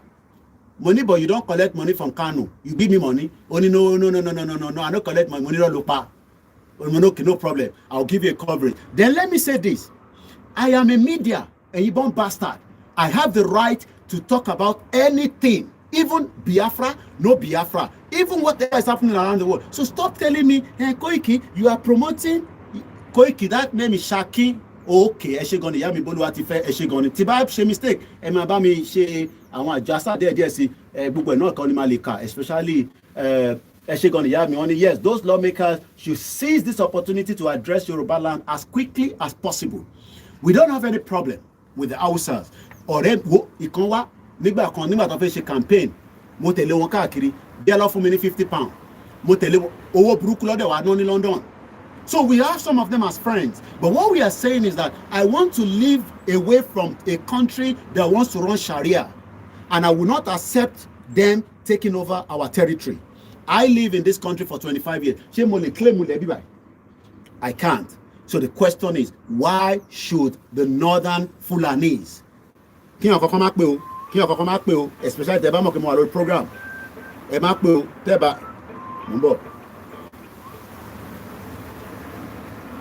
so, let's read that again quickly. The council, ìyẹn agbẹnusọ tí wọn náà, who spoke through Shakin, ó dà pé wọ́n ní Shakin ni Sakin, but àwọn ilé kọ́ ní Sarkin, ìkan náà ní gbogbo ẹ̀, as long as tabata ti ń jẹ sèré. Samari of Shawua, Arab of Nigeria, Ahmed Mohammed, Uban Gari of Sasa, ó dà pé Ṣàṣà nìyẹn, Isa Nalado, and the secretary of Shaki Shasha Palace. I want any palace. Look, they have the right to set up in Yoruba land as it is right now because we are all in Nigeria. And if they are going to live in our territory, they must respect the real indigenous people. And that is why we are having conflict. But because we are in Nigeria today, it is very difficult to say, you cannot take anybody out. Even Tabagba Yoruba nation, immigration will deal with so many of the problems that some of you are raising concern about, especially with the Igbos. because concern ọmọ Yorùbá lórí Igbo ló pọ̀ sí, but àwọn Arewa wọ́n ti ní kí ọba wa kó ṣe kíni, wọ́n náà wọ́n máa ti nǹkan bọ ìdí ọba tó ò bá careful, àwọn máa lé kúrò ní palace, àwọn dẹ̀ máa pa. The question is, ṣé ká wá fold hands wa, ká wá sọ pé torí àwọn ọba wọ̀ dá sí Yorùbá nation, and then so what? No, we will not allow that. Seyi Makinde, I expect now to give extra security to Olubadan because his life is now under threat. His life is under threat, and they must protect every other part of Yoruba land as well. Mo play video kan fún yín lẹ́ẹ̀kan, that was 2021. Everywhere was burned down by this bomb bastard terrorist called Fulani. Let's continue. Mo try láti kabẹ̀ yẹn, ẹ má bínú pé mo kà padà because mo fẹ́ jẹ́ kó yé wa dáadáa pé there is now a crisis. In talk pe headline yẹn nìyẹn. Crisis is rocking. Tó bá dẹ̀ ní crisis, they can kill and they can destroy. These are animals, not literally all the Hausas living with us. But majority of them now, what they accept are Fulani láàrin wọn. So we don't even know the difference between Hausa anymore. But there is also difference between Hausa and Fulani. Fulani are confirmed terrorists. And lọ gbọ́ nǹkan tí America sọ, ẹ̀yin tẹ́ ń lọlé fún Christmas, I am not here to distract, to tell you not to go. Please take your security important. Ẹ lọ gbọ́ nǹkan tí America sọ, America ni there is likely to be a bomb attack in an hotel. Wọ́n ọ̀dẹ̀ sọ jù bẹ́ẹ̀ lọ, ẹ lọ wò lórí social media. Because tẹ́mi bá sọ̀rọ̀ ẹ ní believe tí mò ń sọ because ẹ ti take me serious. Mo lè feel cold náà ẹ̀rín tí mo wọ̀ ni. Ìyẹn kan ní ṣe mo, and moreover it is not that cold as you are. Èmi ni mo kàn feel like ìyàwó mi kan gbà torí pé kí ló dé? Baálé mi má ṣe rẹ léṣe o. Ìyẹn mo ṣe tú ja wálẹ̀ díẹ̀. So kò ṣe bó tutù yẹn pọ̀ bẹ́ẹ̀ yẹn, you know. Mo kàn láti yẹ kẹrí lé èmi náà mi ní bàbá Yorùbá tẹ bá dẹ̀ láìkì fìlà yìí àwọn ọmọlúàbí apparel àwọn lọ ní Mr. Koiki àá máa fi ránṣẹ́ sí yín. Mo ní tẹ bá fún mi láṣọ fún 1 year mo ní láti máa wọṣọ kankan mọ́, ẹ bá mi customize gbogbo tí máa wọ́ forward. But bí mo fẹ́ ka take note, wọ́n ní nǹkan kan ṣẹlẹ̀ ní 1983. Wọ́n ní ọba Olubadan ti tàná, ọba Olóyèdé Asanike in 1983 ló appoint the chairman council of Arewa traditional rulers and chiefs. In 1994 by the late head of state General Sani Abacha. Now in his own the Shaki summary of Showa Arab of Nigeria, Muhammad said, Ibiba mo fẹ́ kẹ́ take note, this is very very important. Mo fẹ́ kẹ́ take note Ibiba, okay? Mr. Koiki, the same northerners want to set up palace in Benin City. Really? Oh my God. But the Benin monarch disagreed with it and they went to their emir representative. Most of them Sultan of Sokoto don't control Nigeria anyway. The federal government, led by the late General Sani Abacha, will appoint Mayasin as the chairman of the council. So what be Emiko Mosobe, one war be Olubadan da kó wá yọ. Hey, Ọlọ́run ọba, kí la wá gbé báyìí torí Ọlọ́run. Hey. Àti wọ one chance. Àti wà ní one chance already. Yoruba land is in problem. We are in big problem. The same thing on ṣẹlẹ̀ l'Eko. I'm sure some of you know that they have a big palace. The Fulani has their own palace in Lagos State. But àwọn ọmọ Igbo òun lè lẹ́ẹ̀dì mọ́. Torí pé ẹni tó bá easy náà la máa ń lẹ́ẹ̀dì mọ́. We have problem with them, but they ask for self-determination. Let them go. Kọ́ fún wọn ní referendum. Káwa àti Fulani àti Hausa kájọ máa gbé, kájọ máa rọ̀kírọ̀kì. Mo mọ̀ bí ẹ fẹ́ lọ gbé ní Sokoto ni. Because some of you that say you should keep Nigeria, ṣo fẹ́ lọ gbé ní North ni, àbò fẹ́ fẹ́ yàwó níbẹ̀. Let's continue. The federal government led by the late General Sani Abacha go appointee Mayasin as the chairman of the council.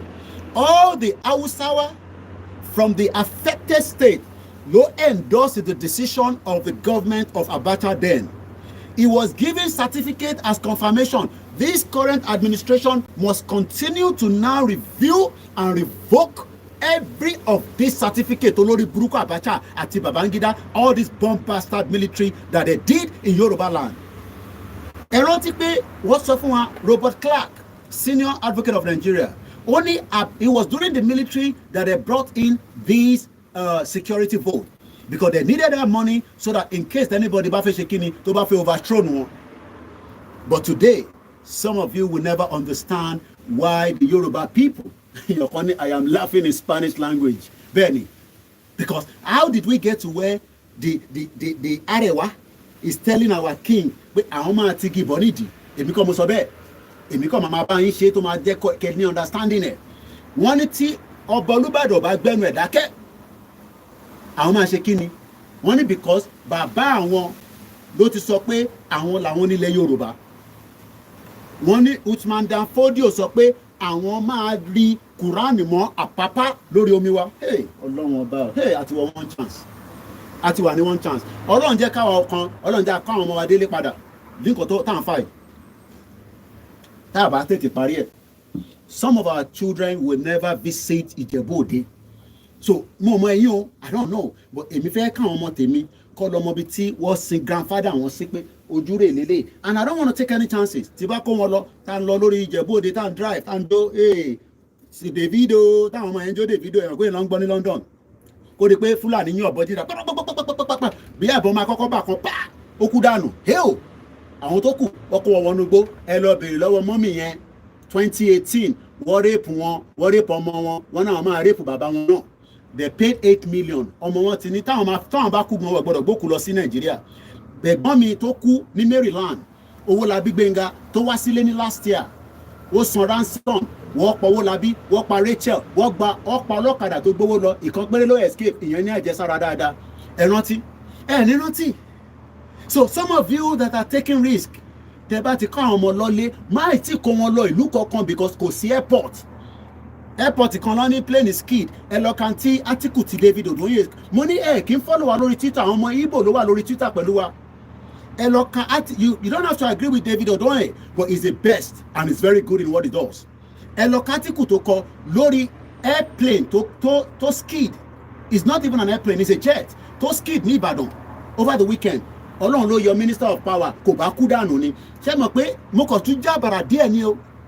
These are the risks that is going on a daily basis. One jera yín lẹ́sẹ̀ ní Nàìjíríà ni. Jera yín lẹ́sẹ̀. Aircraft here is not registered for commercial, but they are using it for commercial. Some of you do not understand what is going on in Nigeria anymore. So don't take any risks. Tẹ́ lọ́lé, make sure you have security for your children and yourself. You could end up not going back to America, Europe, Asia, or wherever you're traveling from. Now, Bacha ló fáwọn ní certificate. Bacha ló endorse that man in 1994. Today, democracy ní sí. Now that we're in democracy, I expect the new administration, especially as a Yoruba man now, to start looking into all the details of every of these criminals tó fún ní certificate during the Northern military dictator.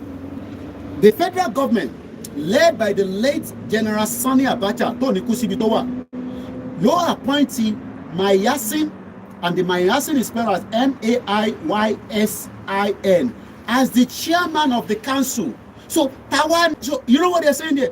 Táwa ni Olubadan tó ní right láti wá sọ ẹni tí Abacha fi síbẹ̀ o, ó ti kú ni o, ó wà láyé ni o, Abacha ló install that institution. So táwa ni Olubadan.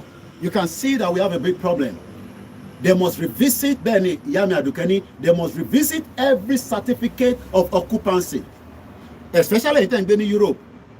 You are the ones creating problem. Àwa ní kí ìran Yorùbá kó dá dúró. Mo rá àwọn kan, yes, mo máa ń sọ pé any right lóòótọ́.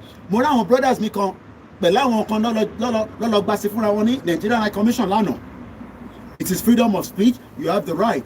But the question is, lè jókòó síbi tí ẹ̀yin àti atheist wọ́n bí bàbá ẹ̀dá kó bú gay nílùú yìí ó ń ṣẹ̀wọ̀n nìyẹn wọ́n bú yẹ ẹ̀dá kó bú lesbian nílùú yìí ó máa lọ sẹ́wọ̀n nìyẹn. We can live side by side with them. We don't have to agree with them. Èmi bá àwọn gay ṣiṣẹ́ dáadáa àwọn ọlọ́pọ̀ lórí rail network nígbà tí mo ṣiṣẹ́ lórí train wọ́n dẹ̀ bí mi dá kí n criticize wọn. You don't lè máa sọ pé yẹn Bible like lesbian problem ti yín nìyẹn. Why are you living in this country then? Ṣé padà lọ sí Nàìjíríà. You can see the hypocrite of all the Yoruba people and Nigerians. Ẹ̀yin jókòó síbi tí gbogbo nǹkan ṣẹlẹ̀. Not everything the government ń ṣe la like. Especially nígbà tí Tony Blair sọ fún wa pé òun gbé wa lọ sí Iraq.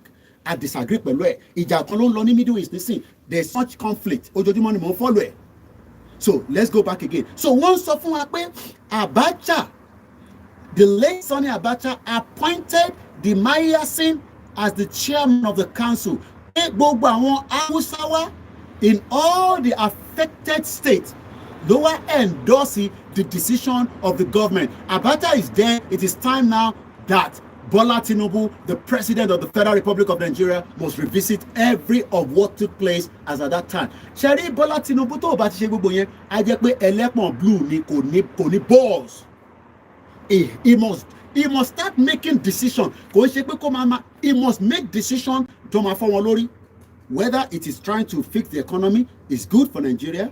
Whether it is trying to stabilize the security, he must step on toes. If he does not do that, we are not going anywhere with the current Nigeria, so we might as well just say dismantle it and let everybody go their separate ways. So let's go further again. Once again, he was given the certificate as confirmation. So you cannot remove the person you did not appoint. Oh my God. How did we get to where they are telling Olubadan pé mo bí bàbá yẹn dá kó wá yọ ẹni tí kò fi síbẹ̀. Ìgbòho ṣá ìmọ́lẹ̀ Yorùbá orí ọ̀la orí ẹ̀ní ó wá wò pé ẹ rántí fídíò kan àwọn kan tó lọ gbé fídíò Ìgbòho tó ti ṣe pé òun máa yìnbọn pa àwọn kan ní Ìgbòho ẹ bá sọ pé òun máa pa anybody. Ó ní gbogbo ẹni tó ń bẹ nílẹ̀ wa tẹ́ bá ti sọ pé ẹ fẹ́ pa wá, we will neutralize you as well. You don't joke with terrorists. You neutralize terrorists. Ìlú yóò ní look ti bí ṣe wà níbi báyìí nísìnyí tí bá jókòó báyìí nísìnyí tí mo wò lọ. Hill, what's going on there? Man, shit, yeah. Ó ti pa owó, ó ti bá pọlọ́pàá nísìnyí. Tí bá ní ìbọn ni mo rí, wọ́n ti ń pààyàn 6 minutes ni wọ́n ní. Àwọn tó ń gbé ní UK mọ̀ tí mo sọ BMW tẹ́ pé eré burúkú bubububu. Ọ̀kí wọ́n sọ pé hey, this plane tó ń lọ yìí ó dá pé ó fẹ́ attack ní o fighter jet máa dìde RAF. The RAF has less than mo mọ iye seconds yẹn but wọ́n bí pilot yẹn dá wọ́n wọ́n stand by ní RAF headquarters nísìn tó bá rí aircraft kan pé ó fẹ́ ṣàṣemáṣe ní UK RAF máa dìde wọ́n máa ń lọ intercepted. Ẹ̀yin ṣe wọ́n sọ pé kí Ìgbòho máa intercept àwọn olórí burúkú tó fẹ́ pa wá. You are a bomb bastard if you are a Yoruba man and you are criticizing Ìgbòho. Bomb bastard nìyẹn. Because Ìgbòho is trying to neutralize them by saying that lè máa pa wá. Now àwọn tí wá ń rán àrokò bá Arewa wá ń rán àrokò wá bá Olúbàdàn pé àwọn máa pa ni tó bá careful. Are you going to sit back because we disagree with our king? Nítorí pé mo ní mo like àwọn ọba kí wọ́n á jókòó nísìn kí Arewa wá pọba mọ́ mi létí ànígbà o. Ànígbà ni mo sọ sẹ́. We might have problem with our kings láàrin wa àti ọmọ àti bàbá nìyẹn, but we will not allow àjòjì, whether they are Igbos, whether they are Hausa, whether they are any other part, to come and deal with our royal father. A máa neutralize yín ni. Tọ́ba bí wọn dá, let anything happen to the palace of Olubadan. Ẹ jẹ́ kí nǹkan ṣẹlẹ̀ síbẹ̀. Ẹ̀yin Arewa, ẹ wá mọ̀ bóyá wọ́n dánwò lóbi yọ̀kẹ́rẹ́. Bóyá ibi tí gbogbo ẹ̀ máa ti fẹ́ fọ́ òun láti ṣe mọ̀ pé àwọn náà issue statement tó ń sọ fún wa pé àwọn ò ní gbóúnjẹ wá a ṣẹ̀ṣẹ̀ mẹ́yẹ bọ̀ lápò ni. The country will break at some point, but we must first educate many bomb bastard Yoruba people that is saying that we should keep the contraction that the British èmi wà ní UK nísìn tí ìlọ ṣe fún mi nísìn ó ní mílíkì ó ní ṣúgà ìwọ lórí burúkú ọmọ Yorùbá tó ń bẹ ní Nàìjíríà tí ò gbádùn ayé ẹ ó sì sọ pé ká wà ní Nàìjíríà you are a bomb bastard ni mo sọ fún ẹ bomb bastard ni ẹ. Bomb bastard òun ni ẹ because but British they are looking for their own interest. They care less. American government will do nothing until you are kill and then you kill each other. America máa sọ pé enough is enough. Ẹ má padà yín mọ́. Why do you think they are not stopping the war tó ń ṣẹlẹ̀ ní Palestine? Why do you think America is folding their hands? Ibi tó bá wù wọ́n ló máa sọ̀rọ̀ sí. Why do you think they are not saying anything? Ìjà ń lọ rẹpẹtẹ. So don't come and tell me Koiki àmọ̀gbà ìbẹ̀rẹ̀ ogun láàmọ́. All that is nonsense. Ogun lọ lọ́wọ́lọ́wọ́ tí à ń rí lórí TV wa. Tọmọ kékeré ń kú, tágbàlagbà ń kú.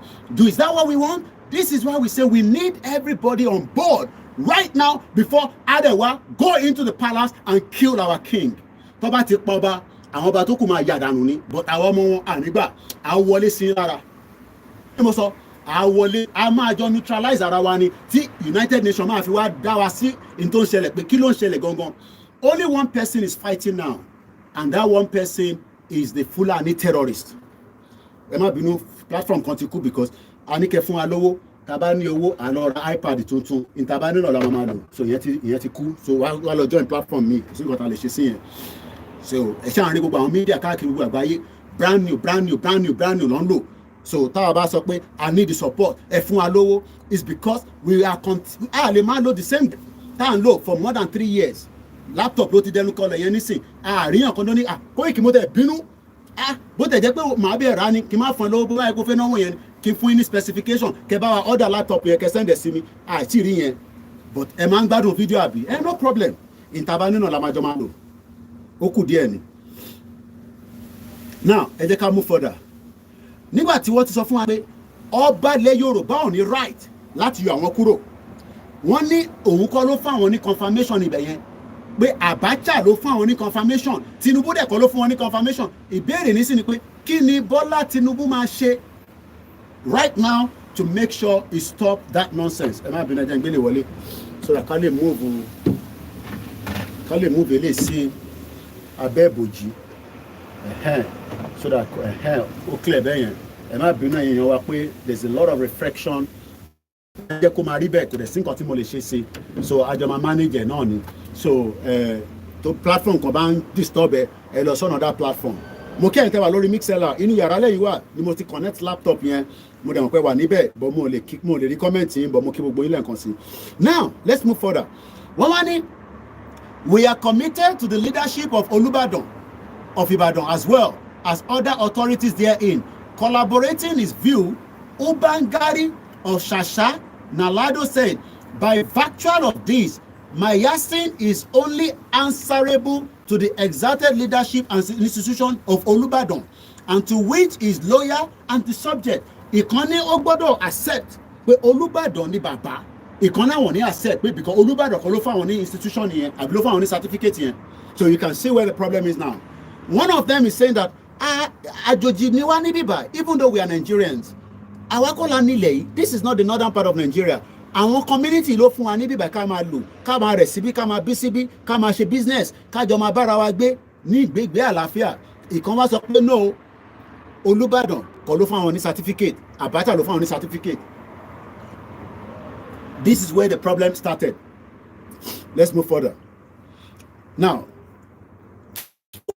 ó ní pé àwọn gbọ́dọ̀ wà lóyà ibi tá a bá wà a gbọ́dọ̀ lóyà síbẹ̀ ni ìyàn ìlú tí mo wà nísìn mo gbọ́dọ̀ lóyà sí because àwọn bíbá ni mo ṣì ń gbé and that is why there are certain things I say and certain things I cannot say but etí mo gbé dání is self-determination is not terrorist kò ń ṣe pé mo hate Hausa but Fulani tó jẹ́ terrorist is a terrorist because UK does not like terrorists, America does not like terrorists, European countries does not like terrorists, and any terrorist must be neutralized by the government of the day.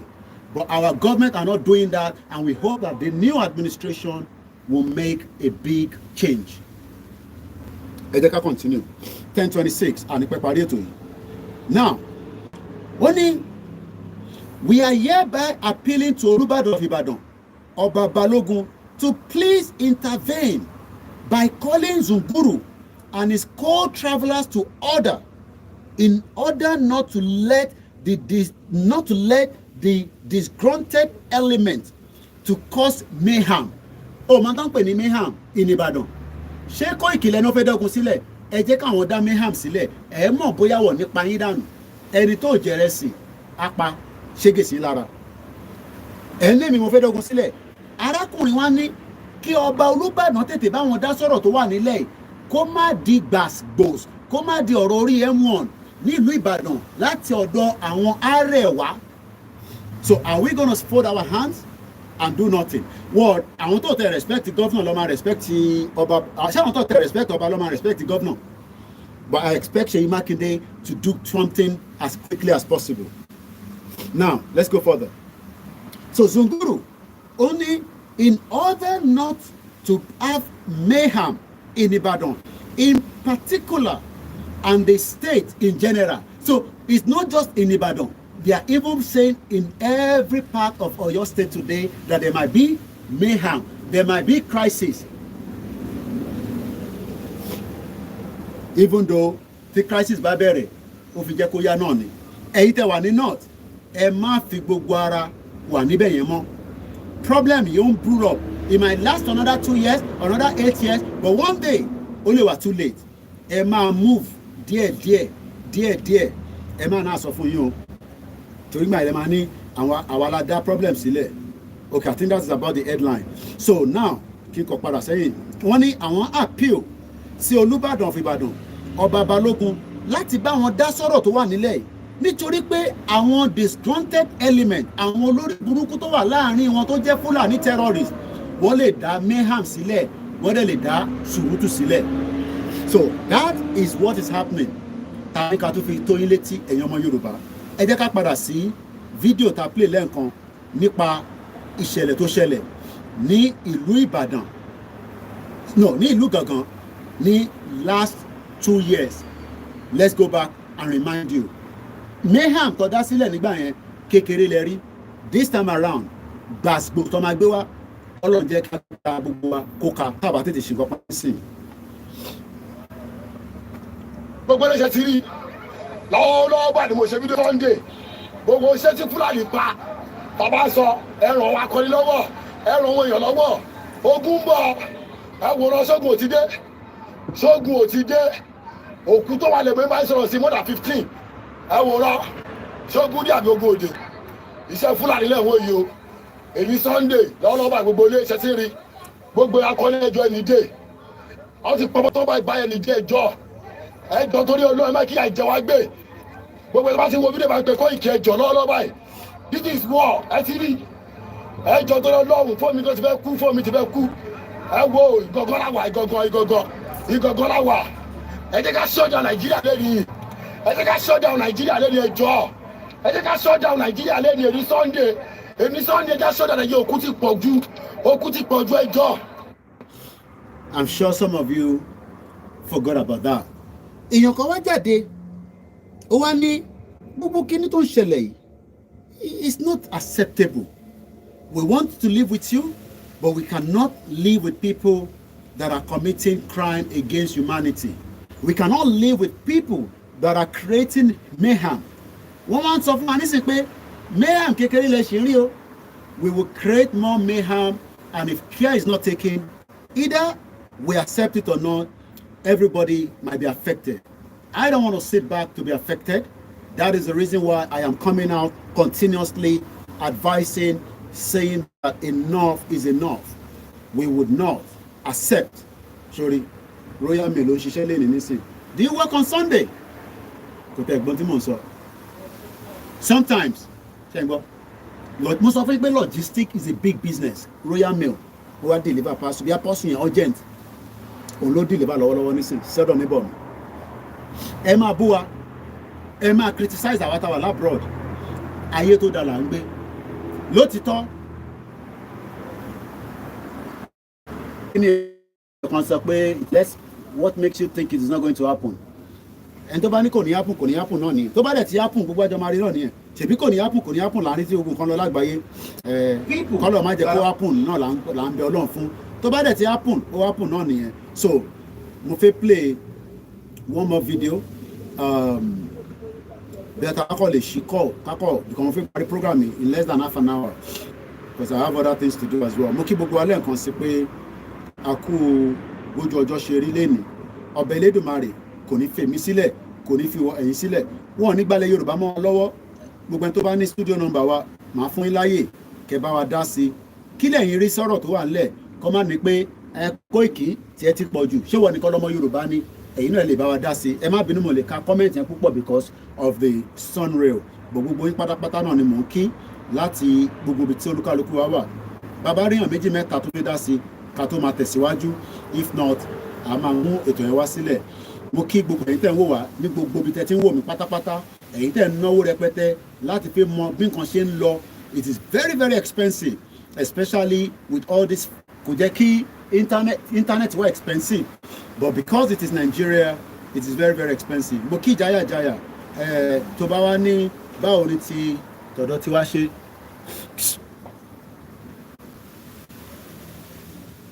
tó bá wá ní báwo ni tiwa ṣe jẹ́, ṣé àwa nìkan ni ajọ́mọ Yorùbá ni?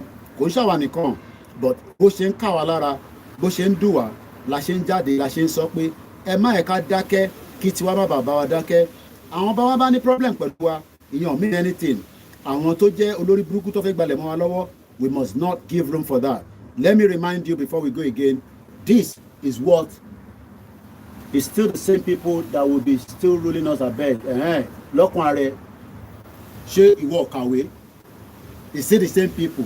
Mo ní púpọ̀ ní any lack of understanding. Báwo ló ṣe máa jẹ́ the same people ló máa comment yẹn nísìn? Ṣé wọ́n sọ fún wọn pé wọ́n náà lè jẹ́ president? Wọ́n sọ fún wọn pé wọ́n lè jẹ́ governor? It's still the thing that will be ruling us. Àrántí Rotimi Amechi ṣe sọ pé wọ́n ti forí yín, wọ́n ti fi dín pọ́pọ́ọ̀fù nìyẹn. How will it still be the same people? Every Nigerian has a right to live in any part of the country. Just of recent, Sunday Igboho was released from prison, but he issued a fresh ultimatum for Fulani community that are residing in Yoruba land to leave the region within 10 days. This time around. Mo kí ẹ̀gbọ́n mi Richard Alabi, ó mà tọ́jọ́ mẹ́ta. Gbogbo ẹni tó bá ń wá account number mi pé Koiki mo fẹ́ ràn ẹ́ lọ́wọ́, ẹ béèrè lọ́wọ́ mi, màá sọ fún yín. Tó bá confirm, ẹ má send owó, èmi ò ní wá bá yín ní back end láti ní kẹ́ fún wa lówó. You should have tested for election as well and see if you will win. Bomb bastard. Ṣé mi ló ń bá sọ̀rọ̀ pé kí n contest? Ṣòwòrẹ́ tó contest ẹ dìbò fún èèyàn máa lè. Ẹgbọ́n sókè jàre, ìyá mi kíkẹ́ lọ́mọ. Ẹ bá ń gbóhùn yẹn sókè dáadáa.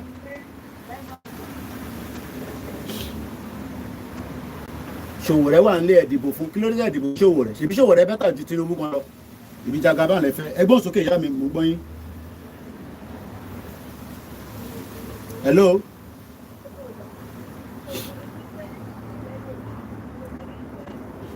Ohun yẹn lọ́lẹ̀ díẹ̀ àmọ́ reason o. Àwọn ará kọ́ńtì ó ti bẹ́tà ní sí. wọn kì í ta ilẹ̀ wọn fún anybody ní Arab. Kò sí bó ṣe lè ní owó yẹn tó bá fẹ́ dá iléeṣẹ́ sílẹ̀, o gbọ́dọ̀ wà lọ́ndà ọmọ onílùú tó máa sanwó fún ọmọ onílùú yẹn ní every month. Ó ti ẹyin sá. À ń gbádùn ìyá mi. O gbọ́dọ̀ wà lọ́ndà ọmọ onílùú. O gbọ́dọ̀ wà lọ́ndà ọmọ onílùú, kò sí bó ṣe ní owó yẹn tó wọn nígbà. O gbọ́dọ̀ wà lọ́ndà ọmọ onílùú tó máa sanwó fún ọmọ onílùú yẹn ní every month.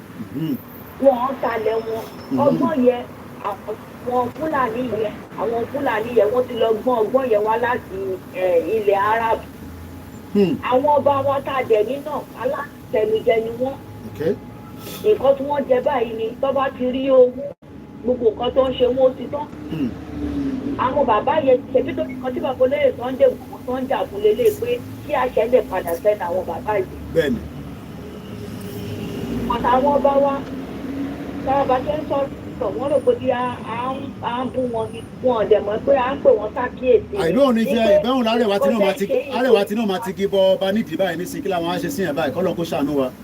Àwítán yẹn kan ní pé tá a bá gba Yorùbá nation àwọn the same people ni. Ṣé ibo the same people bá fẹ́ gbà ṣé ìwọ wá accept ṣé o mọ̀ pé tá a bá ti fọ́ nǹkan tá a ti fọ́ gbogbo ẹ̀ sí pieces a gbọ́dọ̀ rebuild again ni. Wọ́n bí gbogbo àwọn politician yìí dánimọ̀ sọ tá a bá délẹ̀ Yorùbá tán kọ́ wá náà àwọn fẹ́ take control àwọn fẹ́ ṣe kàbá a máa neutralize wọn ni tó bá máa tán pè bẹ́ẹ̀ lọ́wọ́ lórí social media a máa neutralize wọn ni because a ní accept yẹn Nàìjíríà ò ní fún yín láyè yẹn nísìn because wọ́n ti wà in caucus ẹgbẹ́ mùjẹ̀mùjẹ̀ ni wọ́n àti Yorùbá ni àti Igbo ni they are all bloody the same thing but tá a bá débi tá à ń lọ it will be a new fresh a new start fẹ́ yẹn ẹ̀rẹ̀ ń jẹ̀yà I'm sure pé tó ń sọ̀rọ̀ yẹn inú Nàìjíríà ló wà I'm sure pé ilé face me and face you ló ń gbé. Nàìjíríà ti tóbi jù àlékè ìlú ìpín ojú wa lè kára wa a sọ pé ká pín ó sọ̀rọ̀ pé tá a bá débi tá à ń lọ the same people because that is the mentality tó gbé sí lórí ẹ má bínú ìyá mi jàre tí mo ń sọ̀rọ̀ again tí mo ń sọ̀rọ̀ sí ilé ẹ má bínú. because nígbà tí gómìnà bá jẹ gómìnà ní ilẹ̀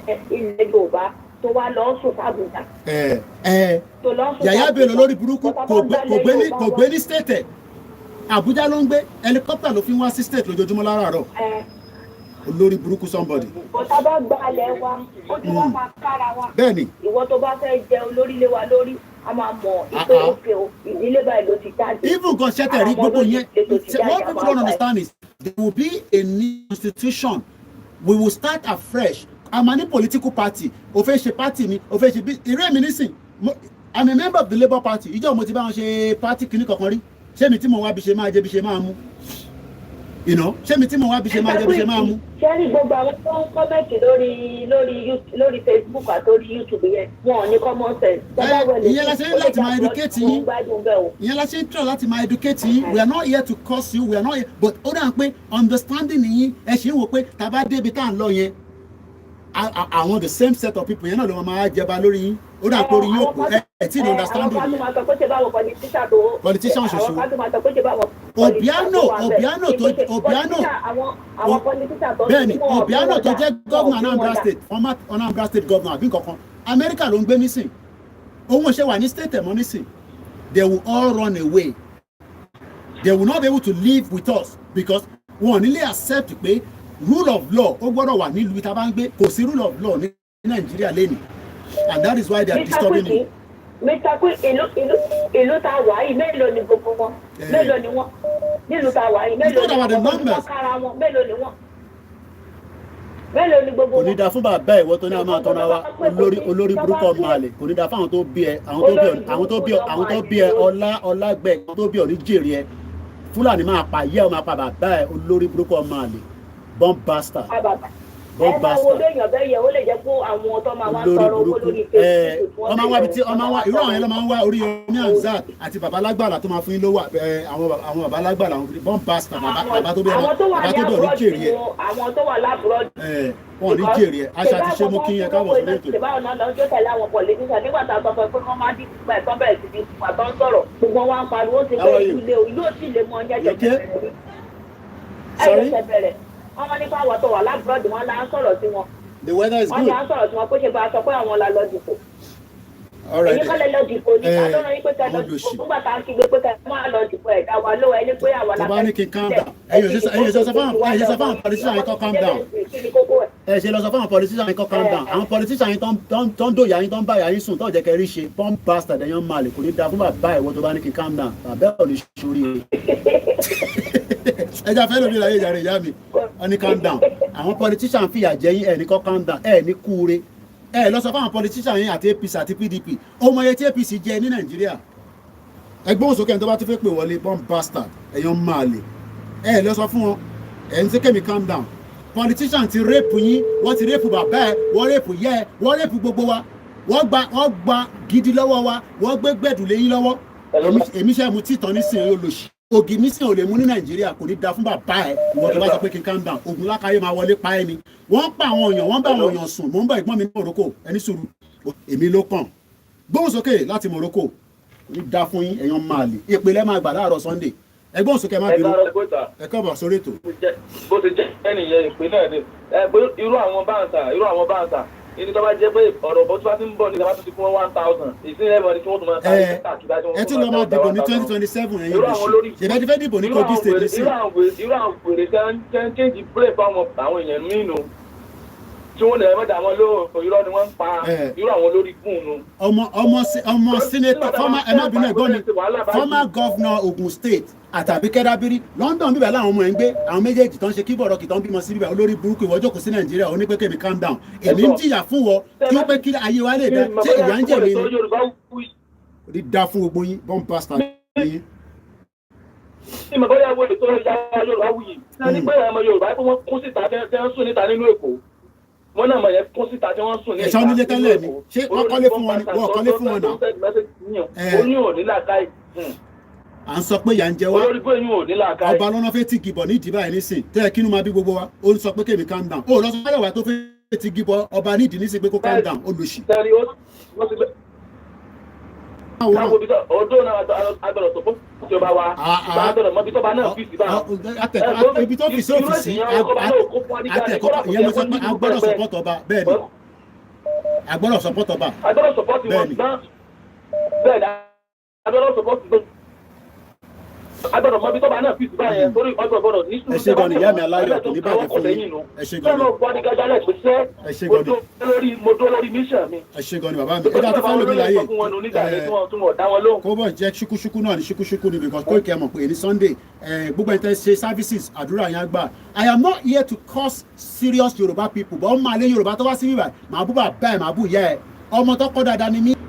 lọ bèrè Kóìkì olóyè Kóìkì tí ó Ebenezer Obeki bàbá tèmi ni ó ta ni bàbá tiẹ̀ so èmi ò ní reason láti máa jìyà títí di wákàtí ìyá tó bí mi ti rí first sight ó ti sá kúrò Nàìjíríà as far back as in the 90s ìyá mi ti kúrò Nàìjíríà ẹ̀yin wà Nàìjíríà nísìn onípẹ́ kí calm down kò ní da fún bàbá tó bí ẹ ṣé pásítọ̀ ẹ lè sọ tèmi sọ fún ẹ ṣé ìmáàmù ẹ lè sọ fún ẹ ṣé babaláwo lè sọ fún ẹ àwọn politician ti lọ́ọ̀kì yín mọ́lẹ̀ wọ́n ti so pọ́nrán yín tó bá yẹ pé ẹ ló fẹ́ understand ẹ̀ ń bímọ àwọn ọmọ yín ò lè wọ̀ láǹfààní kankan tó fẹ́ ṣe fún yín Zulu ń sọ fún wa pé wọ́n máa wáìpù Nàìjíríà ọ̀ oníkèmí calm down sásìkò ilé ẹ̀ka calm down nígbà tí Tinubu wà níbẹ̀ kò jẹ́ ká máa sọ fún Tinubu pé in tó lọ nílẹ̀ Yorùbá our concern wọn náà máa ti igi bọba Olúbàdàn nídìí ìyẹn ọ̀kan yín lára olóṣì oníkèmí calm down kò ní da fún bàbá ìwọ tó bá sọ bẹ́ẹ̀ ìpìlẹ̀ máa gbà especially ẹ̀tẹ̀wà lórí TikTok yẹn lórí burúkú ẹ̀rọ kẹ́mi ṣe give away ní bíbá ẹni ẹ lọ bá Davido àti Túndé Edna tó fún yín ní 5,000 naira yóò lòṣì kò ní da fún yín ẹ̀ ní ṣoríire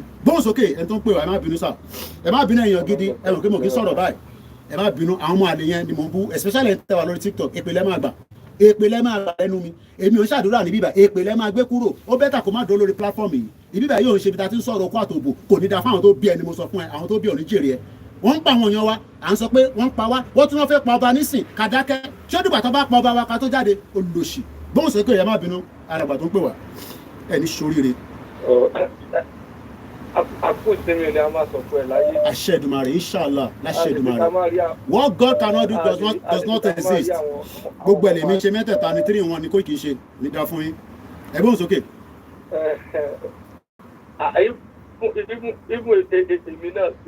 mo ti gbé ní UK di pé kíyàn kan máa sọ fún mi pé Muslim àti Christian nìkan ló wà 1000 religion ló ń bẹ láyé astrology gan mò ń ṣe gbogbo ẹni mò ń ṣe ìyá tó bí mi gan ti mọ̀ àwọn ìyàwó mi gan ti mọ̀ one bastard ẹgbọ́n sókè jàre má bínú pé mo interrupt yín. tó bá di Friday máa lọ kírun ní Jímọ̀ tó bá di Sunday mo lè lọ sí church any church nísìnyí mo ní láti lọ sí church Nàìjíríà máa lọ sí Baptist church níbẹ̀ máa jókòó bẹ́ẹ̀ máa gba wáàsì máa tún jẹ communion gan máa mú mi sí tó bá dẹ̀ pé wọ́n ẹ̀ lọ mú sí. inexperience or inexposed lẹ́pa ní ìlú yẹn ọ̀dọ́ fà. bẹ́ẹ̀ni ẹ kúrò ní abúlé yín a tún sọ fún yín pé bí nǹkan ṣe máa rí lélẹ̀ ẹ máa síbẹ̀ máa sọ̀rọ̀ sí wa. tọ́ba wá jáde síta tán tọ́ba wá ríta. ìyẹn lọ ṣe ń defraud yín kéèsì kan wà níwájú mi nísìn mo ì tí ì fẹ́ sọ lórí social media mo fẹ́ nìyẹn ní 24 hours wọ́n bíbà bẹ́ẹ̀ da ẹ̀yin tẹ́ ń rip àwọn èèyàn wa off ní Nàìjíríà máa dì pẹ̀lú yín ní London èmi la gbẹnusọ gbogbo ọmọ Yorùbá nísìn wọ́n ti gbọ́ owó gidi lọ́wọ́ ẹni yẹn tún bẹ̀ mí pé who are you kò sí yàn tí ṣe kò tí wà sórí social media but ẹni yẹn mo sọ fún ẹ 24 hours mo máa pè ẹ́ owó tó gbà lọ́wọ́ ọmọ Yorùbá tí onú ọmọ bá wọn ṣe nǹkan kan nílùú yìí gbogbo ẹni tó bá ti report mo ti jẹ́ agbẹnusọ yín nísìn ẹ máa kàn sí mi kò ní da fún yín tó bá ti gbọ́ owó lọ́wọ́ ẹ̀ ní Nàìjíríà tó ń gbé ní UK tó ń gbé ní Amẹ́ríkà a máa expose wọn ni kò ní da fún yín ẹ̀yin tẹ́ wà láàbùrọ̀ tẹ́ ń gbọ́ owó lọ́wọ́ àwọn èèyàn tó bá mọ̀ pé ó lè ṣe nǹkan kan sọ fún ọ pé ó lè ṣe ẹ ń gba up to 10 million lọ́wọ́ àwọn èèyàn ẹni wá ṣiṣẹ́ tó ní kẹ́ ṣe ẹ gbúrò mi ajá wà nílùú àtijọ́ tẹ̀sẹ̀ bọ́ ṣòkòtò kan náà bomb bastard ìyẹn lọ́ ṣe ń rí pìyàn ọ̀fẹ́ tẹ̀ wá ń lé ẹ̀ ń kówó fáwọn èèyàn tí wọ́n níṣẹ́ kankan fún yín I don't do visa o ìwọ tó bá dẹ̀ jọ sanwó fún visa tó ṣe visa fún ẹ owó ghetto nìyẹn ẹ má bínú bàbá mi pé mo tẹ̀ fún yín láyè kẹ́ sọ̀rọ̀ ẹ jọ ẹ sáré sọ̀rọ̀ yín lẹ́ẹ̀kan kí tó bá. kí ló dúpẹ́ mú gbádùn kẹsẹ̀ sọ ara kẹta ara kẹsẹ̀ káwé láì sàwọn ìjẹwà náà ṣe nǹkan tó jẹ́ pé àwọn èèyàn ṣe tán fi tàwọn tó wà lábẹ́ ìjọ́jú wọn tán fi sọ́pọ́ọ̀tù wá Nàìjíríà nìyẹn torí pé tó jẹ́ pé wọn ò tí ì lọ́pọlọ tí wọn ò tí ì wà ìjọba tí wọ́n máa jà wọ́n lólè tó bá tún délé wọ́n tó wọ́n fẹ́ kọ́ máa ṣe bàbá rere bàbá kẹ̀ lé àwọn tó jẹ́ pọ́n tiẹ̀ o fẹ́ kí n máa wá sílé kí n máa rán ẹṣẹ́ sáré bá ń lọ ra búrẹ́dì wá sáré bá ń lọ gbọ́mọ kan wá ìyẹn ló fẹ́ kí n máa ṣe.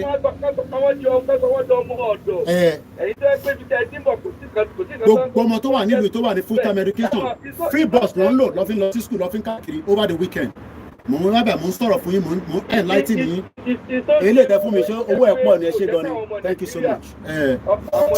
ẹ ọdún fẹ́ lómi láyé ìjàre bàbá mi kókò máa jẹ́ ṣúkúṣúkú ni kó má yẹ pé Koiki nìkan ló sọ̀rọ̀ mo kàn fẹ́ kí ní ẹ̀mọ̀ káwọn máa fẹ́ ní rẹ́kọ̀d torí pé kọ́ má bàa ní Koiki nìkan ló wá jáde nísì tó wá ń bú ọba èmi ò dẹ̀ bú ọba Ọlọ́run jẹ́ kémi bú ọba Ìgbòho tí náà gbọ́dọ̀ bú ọba kankan mọ́ we are here to agree and disagree but tó bá wá bú mi gan ní kí káńtà máa fún ẹ lépè ẹgbẹ́ òsókè bàbá mi ẹ káàbọ̀ sí ètò sà.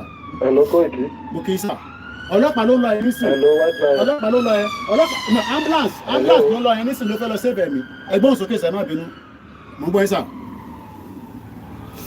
ẹ má sọ̀rọ̀ lọ mo ń gbọ́ yín sà ẹ jẹ́ pé wọ́n padà ẹ má bínú ẹ̀yin tẹ́ ń pè à ń try láti enlighten ní ẹ fi gbọ́ ẹ tẹ̀ sí kọ́kọ́ gbọ́n kọ́ta fi sọ náà ẹ gbóhùn sókè má bínú bàbá wa ẹ gbóhùn sókè. mo ń gbọ́ yẹn wá sọ̀rọ̀ lọ. mo send the voice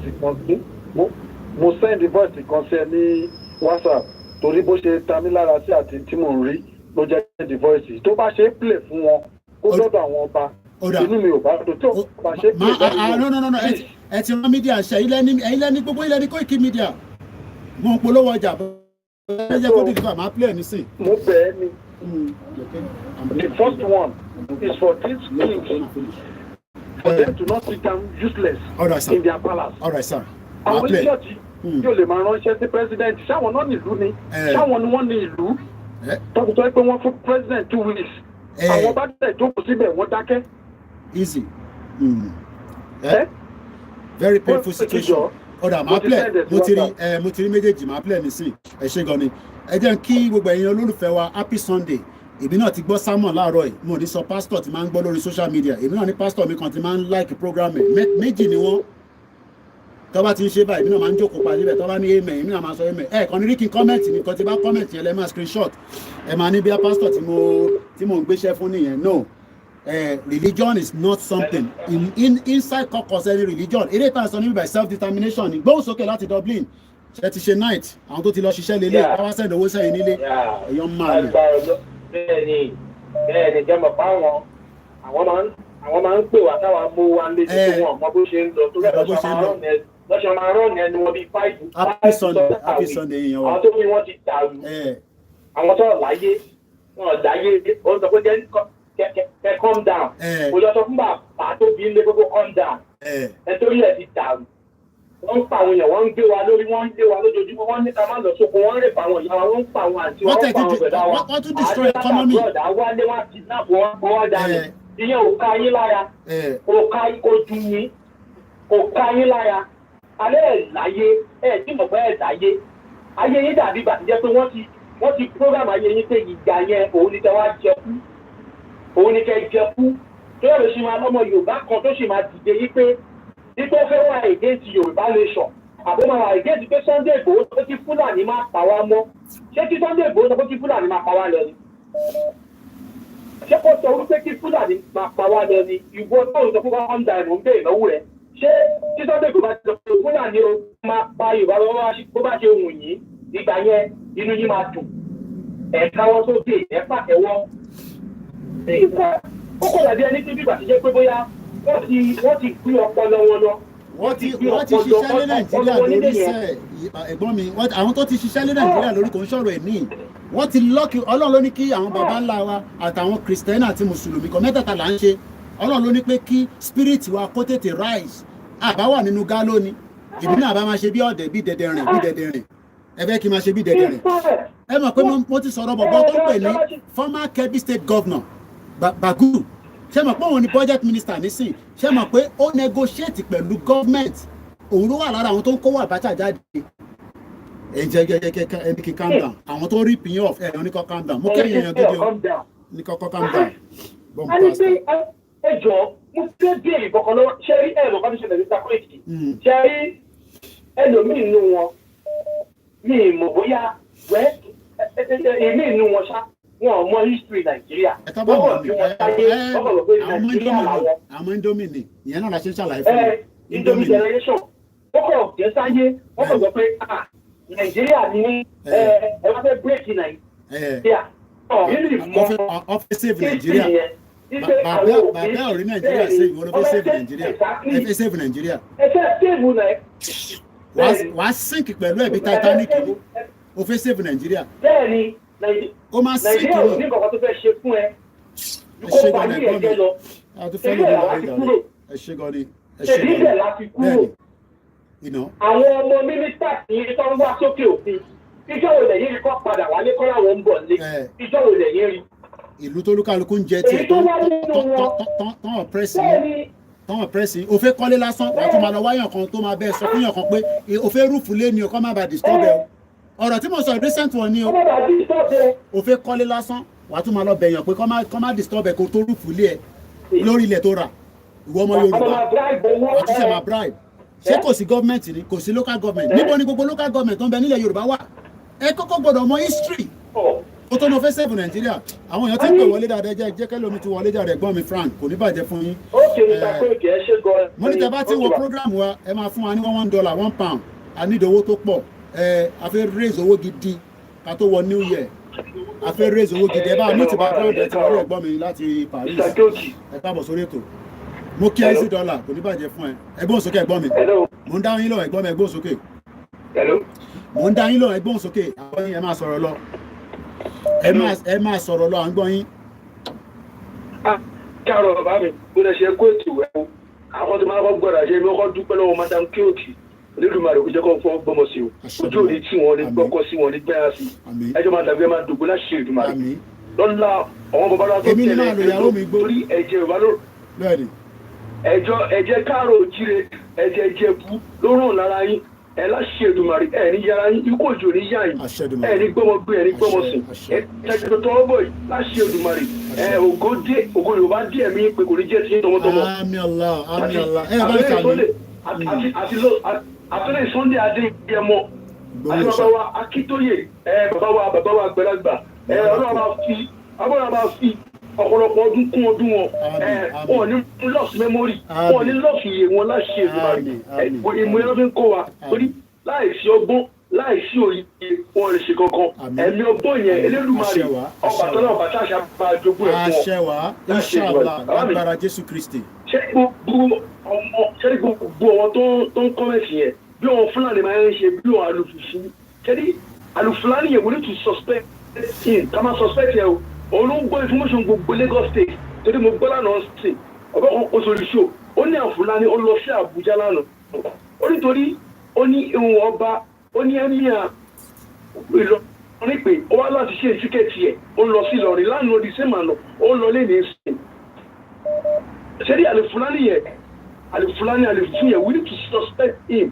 ọ̀kan tó pè ní múlí bàrígà bàbá ṣẹ́rí níbi táwọn à ń sìn bàbá bàrígà múlí bàrígà rè bàbá kò ṣe bàbá wa ṣé àwọn Fúlàní mọ tó ń jẹ́ bàbá rè ọ̀rọ̀ ẹ̀ pé ọmọ Fúlàní ni wọ́n jẹ́ bàrígà wọ́n jẹ́ bàrígà ìyẹn nìyẹn àlùfúlàní yẹn ó ń jẹ́ ọlárẹ̀wájú ṣé Fúlàní máa ń jẹ́ ọlárẹ̀wájú ni bàbá mi ẹni bọ̀ ṣẹ́ni wọ́n fi hàn wọ́n ní kiri kan dáàbì comment lórí show wọn lórí Islam kìíní wọn yẹn àṣà alárúbáwá yẹn ọmọ àṣìkiri ọmọ block ni bàbá anybody wá sí comment rubbish in anybody gẹ́gẹ́ bí yàwá ṣe sọ lánàá yàwá Yorùbá wuyì aláwọ̀ akọrin Yorùbá nìyẹn tó gbéṣẹ́ náà nílò tọ́ ẹ bá ti sọ̀rọ̀ kí ó yìí tó ẹ̀ sọ Kóìkì àbọ̀sọ̀rọ̀ bàbá ṣì ọmọ Adéyẹmọ Ìgbòho ṣá ẹ̀ka blọọkì wọn bàbá nígbà tí wọ́n tún di kọ́mẹ́ǹtì tó blọọkì rọ́bìṣì ẹ blọọkì wọn ṣé mo sọ tó wà nílé yẹn mi ní pa wọn fún yín wọ́n mọ̀ pé wọ́n ń pààyàn nílé wọ́n ní káàtà wà nílé ká máa wálé kọ́ máa pa kọ́ lè jogún wa ni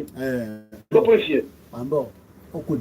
wọ́n mọ̀ pé wọ́n ń pààyàn nílé bọ̀ tí wọ́n ní sọ fún wọn tó wà lórí ìbùkún wálé nítorí wọ́n ní pọ́pátì wọ́n fẹ́ kọ́ pa wọ́n lè jogún wọn ni ẹ̀jìyẹn mú ọ̀rọ̀ mi yé yẹn wọ́n fẹ́ kí ẹyin tuntun sọ wọ́n fẹ́ tẹ̀ wá ń lo ìbọn mọ̀ pẹ̀lú pọ́pátì ilé ẹ̀kọ́lé ẹni hòtẹ́ẹ̀lì èmi ní ohun tó ti ń ta mọ́tò èmi ní ilé tó kọ́ tó fi ṣe rentings tó fi rent fún wọn èèyàn tó bá láti lóyún wọ́n fẹ́ kọ́ pa wọn tó máa wálé tẹ́lẹ̀ ń sọ̀rọ̀ yẹn ń dùn wọn wọ́n tó pé ẹ̀yin ẹ̀ láìtì wọn ẹ̀ kọ́ mọ̀ pé má ti lọ lẹ́sìn o tó wọ́n fẹ́ kọ́ pa wọn tó bá pa wọn alẹ́ ìdúgbògún wọn nítorí ìyá ti mú wọn lẹ́jẹ̀ nọ́mbà 2 bàbá mi ṣẹ́rí ọ̀hún and tó wà láàrin wa yẹn ìwé ilẹ̀ Yorùbá we suspect them now like èyí tó pè ní Múrí Bàrígà yẹn àti Alùfúlàní ọ̀hún náà jẹ́ the main information dog fún ọ pípù yìí tó ń sọ gbogbo tó lé ní Yorùbá and again àwọn ọba wa náà sọ wọ́n ti mú lójú tí wọ́n ti jáǹsì àbàṣe kan tí ẹni yẹn tó dùn ọ́ ní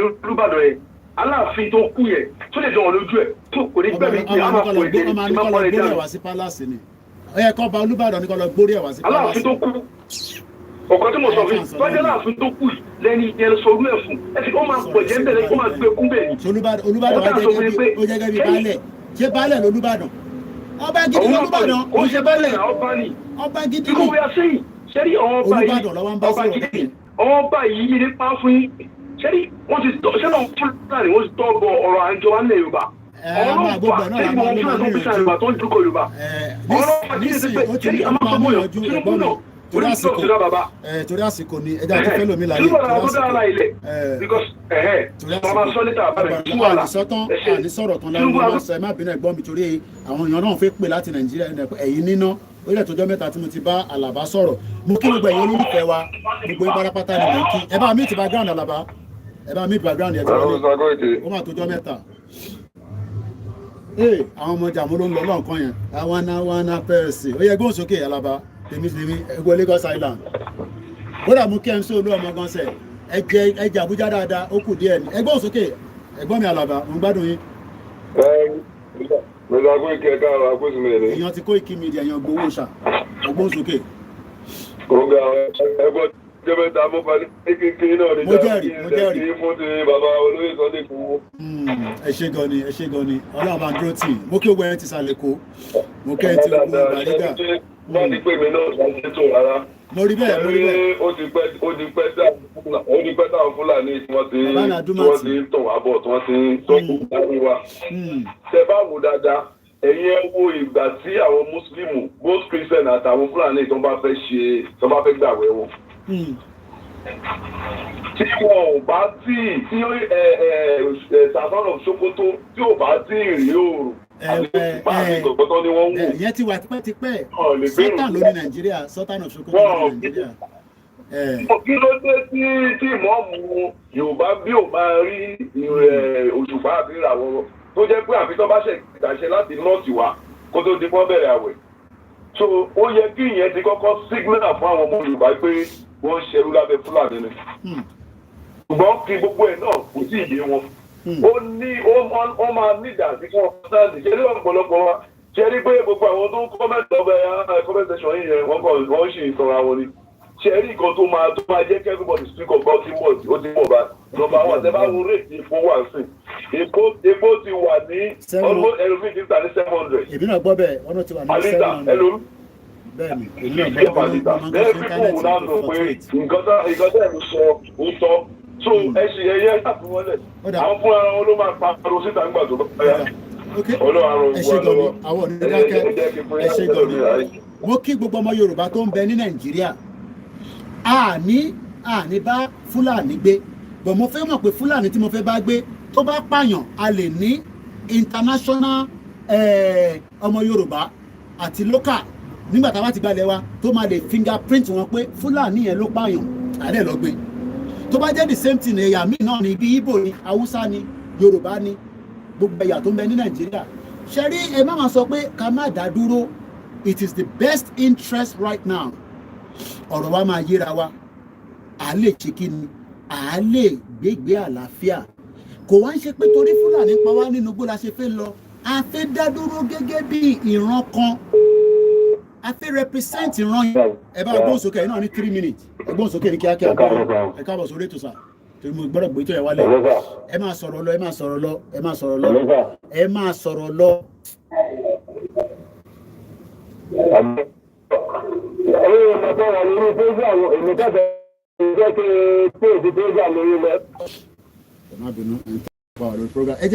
ẹ jẹ́ kí wọ́n lọ play audio tí dáàdi wa yẹn ní àwọn fi ránṣẹ́ sí wa pé Mr. Koiki ẹ jọ̀ọ́ ẹ bá mi play síta nígbà tá a ti gba enough call mo dúpẹ́ lọ́wọ́ gbogbo alẹ́ kan sí ìran Yorùbá ok kan náà ọmọ mi náà fẹ́ contribute ẹ̀ sáré pípẹ́ la gbogbo ẹ tó bá ń béèrè pé Koiki báwo la ṣe máa ràn ẹ́ lọ́wọ́ ẹ lè bá mi ṣe àdúrà kẹ máa fi ràn mí lọ́wọ́ torí pé iṣẹ́ ta gbé dání ó nídìí ọ̀pọ̀lọpọ̀ àdúrà mo kí gbogbo àwọn brothers and sisters wa mo kí gbogbo tí ẹ wà lórí ètò pẹ̀lú wa ẹ jẹ́ n pọ́nmọ́ yín padà òun ni máa jẹ́ the last caller mi so mo mọ̀ bí tó bá pè padà anyway so let me ẹ jẹ́ ká ṣe máa play audio dáàdì wa yẹn lọ ná mo ń bọ̀.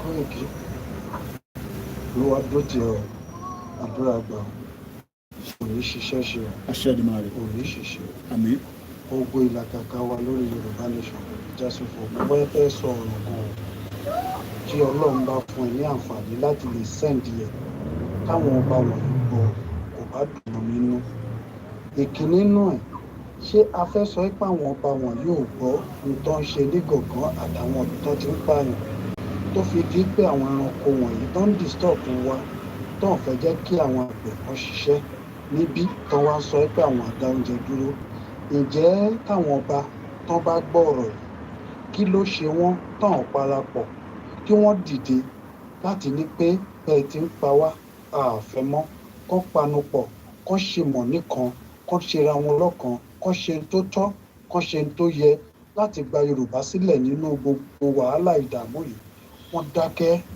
wọn ò sọ̀rọ̀ ó ti ń súnmọ́ wọn bọ̀ ní wẹ́rẹ́wẹ́rẹ́ nígbà tó bá yá ní tó ṣẹlẹ̀ ní Kánò Kaduna Sokoto Maduguri tí àwọn indigen Haúsá tó wà ń bẹ̀ tán lẹ́nu ọ̀rọ̀ tó jẹ́ Fúlàní ló ń control wọn ṣé irú ẹ̀ náà fẹ́ kó ṣẹlẹ̀ nílẹ̀ Yorùbá ni mo fẹ́ ẹ jọ̀ọ́ mo fi orúkọ Ọlọ́run bá bẹ̀ yín tẹ́ ẹ bá lè play ẹ̀ láti ní kó dé ọ̀dọ̀ àwọn ọba wọ̀nyí kán lè kíyèsí kán mọ̀ pé kinní yìí màkànmákàn ni ó ń bọ̀ wá kàn wọ́n o ọ̀run yábọ̀ ní kí sọ̀rọ̀ ẹnìkan o wọ́n dákẹ́ síbẹ̀ wọn ò sọ̀rọ̀ àti Olúwo àti Aláàfin àti Ọọ̀ni of Ifẹ̀ Aláàfin gbìyànjú ó sọ̀pọ̀tì ṣùgbọ́n ó ní tọ́lọ̀ fi ṣe tó fi mú lọ ó ní pé àmọ́ olódodo lọ síwájú ọjọ́ ibi kí bí má bàa bá Ọlọ́run mú lọ àwọn tó kù nǹkan tí wọn ò lè sọ̀rọ̀ ní àbí kí ni wà kí náà ń wò ó gbogbo wọ̀nyí kò tọ́ nílẹ̀ Yorùbá náà báwo la ṣe ń ṣe báyìí bá ṣe kéré ata kéré bó ṣe kéré náà ló ṣe ń tani lójú wọn ò ṣe ṣígun fáwọn tó yẹ kán ṣígun fún kán lé ogun àwọn pípò yìí kúrò nínú igbó tó ti ń ṣiṣẹ́ wàhálà wọn tó ti ń pani tó ti ń jáde wá láti inú igbó ṣe ibi tó fi dẹ́pọ̀ àwọn ọba mi ń sọ̀pọ̀tì wọn pé àwọn ń bọ̀ ẹ̀ máa sá lọ irú kí ni gbogbo eléyìí náà ẹ̀ẹ́dẹ̀ dúró nídúró pé ọba tó bá gbàbọ̀dé kílẹ̀ mu torí pé kí ni àwọn alálẹ̀ at least wọ́n wà ń bẹ̀ ká képe wọ́n tú àwọn ọba nígbà tó bá kọ̀ tí wọ́n ṣe tó tọ́ táwọn aráàlú bá dẹ̀ pariwo tá a pariwo fún wọn tí wọ́n gbọ́ bóyá ọkàn wọn lè ṣí bóyá ayé wọn lè ṣí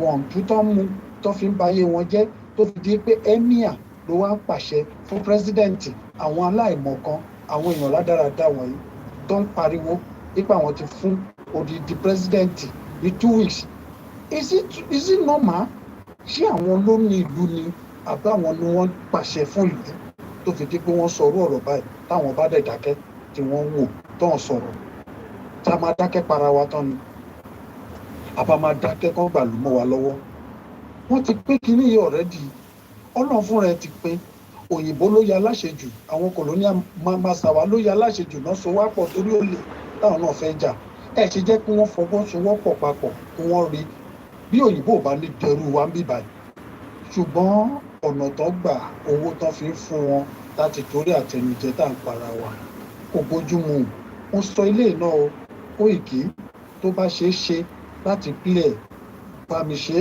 tí ò bá ṣeé ṣe well àwí nípasẹ̀ tèmi pé mo sọ ìwọ̀n tí mo lè ṣe mo dákẹ́ o torí pé kí ni kì í ṣe torí èmi torí ọ̀la àwa ń dàgbà àwọn ọmọ ń bọ̀ lẹ́yìn tó bójú mu kọ́ pa àwọn ọmọ yìí ká má lọ́jọ́ iwájú torí gbàtàn bá ń pa àwọn ọ̀dọ́ kí lọ́jọ́ iwájú Nàìjíríà kí lọ́jọ́ iwájú Yorùbá nation ṣe fẹ́ rí àti kó Nàìjíríà èmi nígbàgbọ́ pé àti kúrò ní Nàìjíríà let everybody stand on his own please play this thing for the world let them hear now all these kings kí náà ń ṣe lórí ìtẹ́tẹ́ ìpàṣẹ lé lórí àbí torí góòlù tán rí nílẹ̀ wọn tó ń fún wọn ní portion tiwọn tó ń dá owó jẹ tó ń dá owó ṣe gbogbo ẹ play kìíní yìí ó ń jẹ́ ìkanra àwọn èèyàn ń kú sára kìíní ìtúbọ̀ ń lékun kò rọ ẹjọ́ Koiki ó fi orúkọ Ọlọ́run bá bẹ̀ ọba tó dá ẹ tó jẹ́ orí ìmọ́lẹ̀ òní tó jẹ́ orí ọjọ́ èní tó fẹ́ alágbẹnusọ Sunday Igboho òòdẹ̀jọ́ bámi play kìíní ó bá jẹ́ pé o kọ́kọ́ máa play fún Sunday Igboho tó máa fún ẹ́ ń gbọ́ àyẹ̀dì pé kò play ó dé play fún jọ̀ọ́ nǹkan lera ó lera gbogbo assignment tẹ́bi gan sáré síbi sáré sọ NGO ní ìgbà kan ní tó ń sọ nílẹ̀ Yorùbá ìpèsè ibi tí mo ti lọ ní mo fi proposal lọ fẹ́ fi gba owó fún àwọn náà yàgbẹ̀ lówó ìṣòbojúmu mi máa ń tú àṣírí àwọn èèyàn kọ̀ọ̀kan láti ní kó máa gbọ́ àdáyé pé èèyàn bá tí wọ́n jẹ́ òṣèlú Yorùbá inú wọn ò bò ẹnu tí ò bò ẹ wádìí wò àwọn NGO kan wà tó jẹ́ pé wọ́n náà fún àgbẹ̀ lówó ló jẹ́ sáré dọ́dọ̀ ẹ̀ ń gbà yẹn but I didn't hear anything. God, bear me witness, I've done a little I can do and God will succeed Yoruba from this struggle in Jesus' name. Amen. Koiki, fúnkọ́ Ọlọ́run bá bẹ̀rẹ̀, mo tún repeat, tí kéde bá ṣe play, wọ́n play káwọn. So òun lè ti gbọ́ tí bàbá wa yẹn sọ, ọ̀pọ̀lọpọ̀ àwọn èèyàn wá fi ṣiṣẹ́ àgbẹ̀, wọn ò ní ìdówó. Mo kí bàbá wa, mo kí gbogbo àwọn baálẹ̀ pátápátá, His Royal Majesty Bagajani, ẹ káàbọ̀ sà. Mo kí gbogbo ẹ̀yin baálẹ̀ wa tẹ̀ ń fi coded WhatsApp àbí coded number tẹ̀ fi ń wò wá. Ẹ láwọn ọmọ tó dá lọ́wọ́. Kò ń ṣe torí Fúlàní nìkan la ṣe náà fẹ́ dá dúró. A fẹ́ dá dúró nítorí pé our concern nípa identity wa. Mo kí ya mi Ṣàngólànà Ọlásùnbọ̀ ẹ káàbọ̀ mà. Mo kí àgbẹ̀bá bàbá wa Adéọ̀ṣun Timothy. Mo máa ń kí gbogbo èèyàn olólùfẹ́ Koiki Media. Nígbà tá a fẹ́ máa mú ètò yìí parí wá lágbára Elédùmarè, a sì tún máa jáde padà ní bí alọ́wọ́ ọ̀sán. Mo dẹ̀ ní láti lọ recharge gbogbo device mi because I'm going out in the next few hours. Mo wá ń kí ọmọdé, mo kí arúgbó, mo kí gbogbo èèyàn èèyàn wa, bàbá wa Theophilus Akíntúndé, mo kí bàbá mi Fab, mo kí bàbá mi Adémàtì, mo kí Easy Dollar, mo kí gbogbo ẹ̀yin ti Miami, mo kí ẹ̀yin ti Houston, mo kí ẹ̀yin ti sọ pé ẹ̀yin tí Ìgbòho dẹ́ gbé dání yẹn irọ́ ló gbé dání, no problem. Mo kí ẹ̀yin tẹ́ sọ pé ẹ fẹ́ wọ́n Nàìjíríà, nǹkan kan ló máa lé gbogbo yín léré, lè máa fi accept pé ìran Yorùbá gbọ́dọ̀ gbọ́. Mo kí àwọn Biafra, mo kí gbogbo ẹ̀yin tí ẹ ti dá sórí ètò náà lọ́tún lósì. Ọba Elédùmarè kò ní fi wá sílẹ̀. Bí a ti ṣe wá ń tẹ̀síwájú truth and question, mo kí yín. Èèyàn kan béèrè pé kí ló ṣe ọba Olúbàdàn, wọn náà máa ti gibọn wọn nídìí ní àwọn Arewa. Wọ́n ní tí ọba yẹn bá dákẹ́, àwọn máa wọ palace, àwọn máa jó gbogbo palace yẹn. Mo kí ẹ̀gbọ́n mi Yẹmí Fátókẹ́. Headline yẹn mo kàn máa tún kà briefly. Crisis rocks Hausa community in Ibadan. Wọ́n ní Abacha ló fáwọn ní certificate of occupancy. Abacha ló fáwọn ní certificate of ownership of Ibadan níbi táwọn wà. So ọba Olúbàdàn ní right láti gbé ìgbésẹ̀ láti dá sọ̀rọ̀ tó wà nílẹ̀. Mo ti pè é ti ṣe king wide, mo ní láti lọ nísìnyí, nọ́mbẹ̀ ò wọlé. Mo ti try láti pè é bẹ́ẹ̀ méjì àbẹ́ mẹ́ta. Mo wá kí gbogbo yín lẹ́ẹ̀kan sí pé ọba wa tí à ń sọ̀rọ̀ ẹ̀ yìí, wọ́n lè má agree pẹ̀lú wa, wọ́n lè disagree pẹ̀lú wa, àmọ́ ẹ̀tọ́ ọmọ Yorùbá ní láti.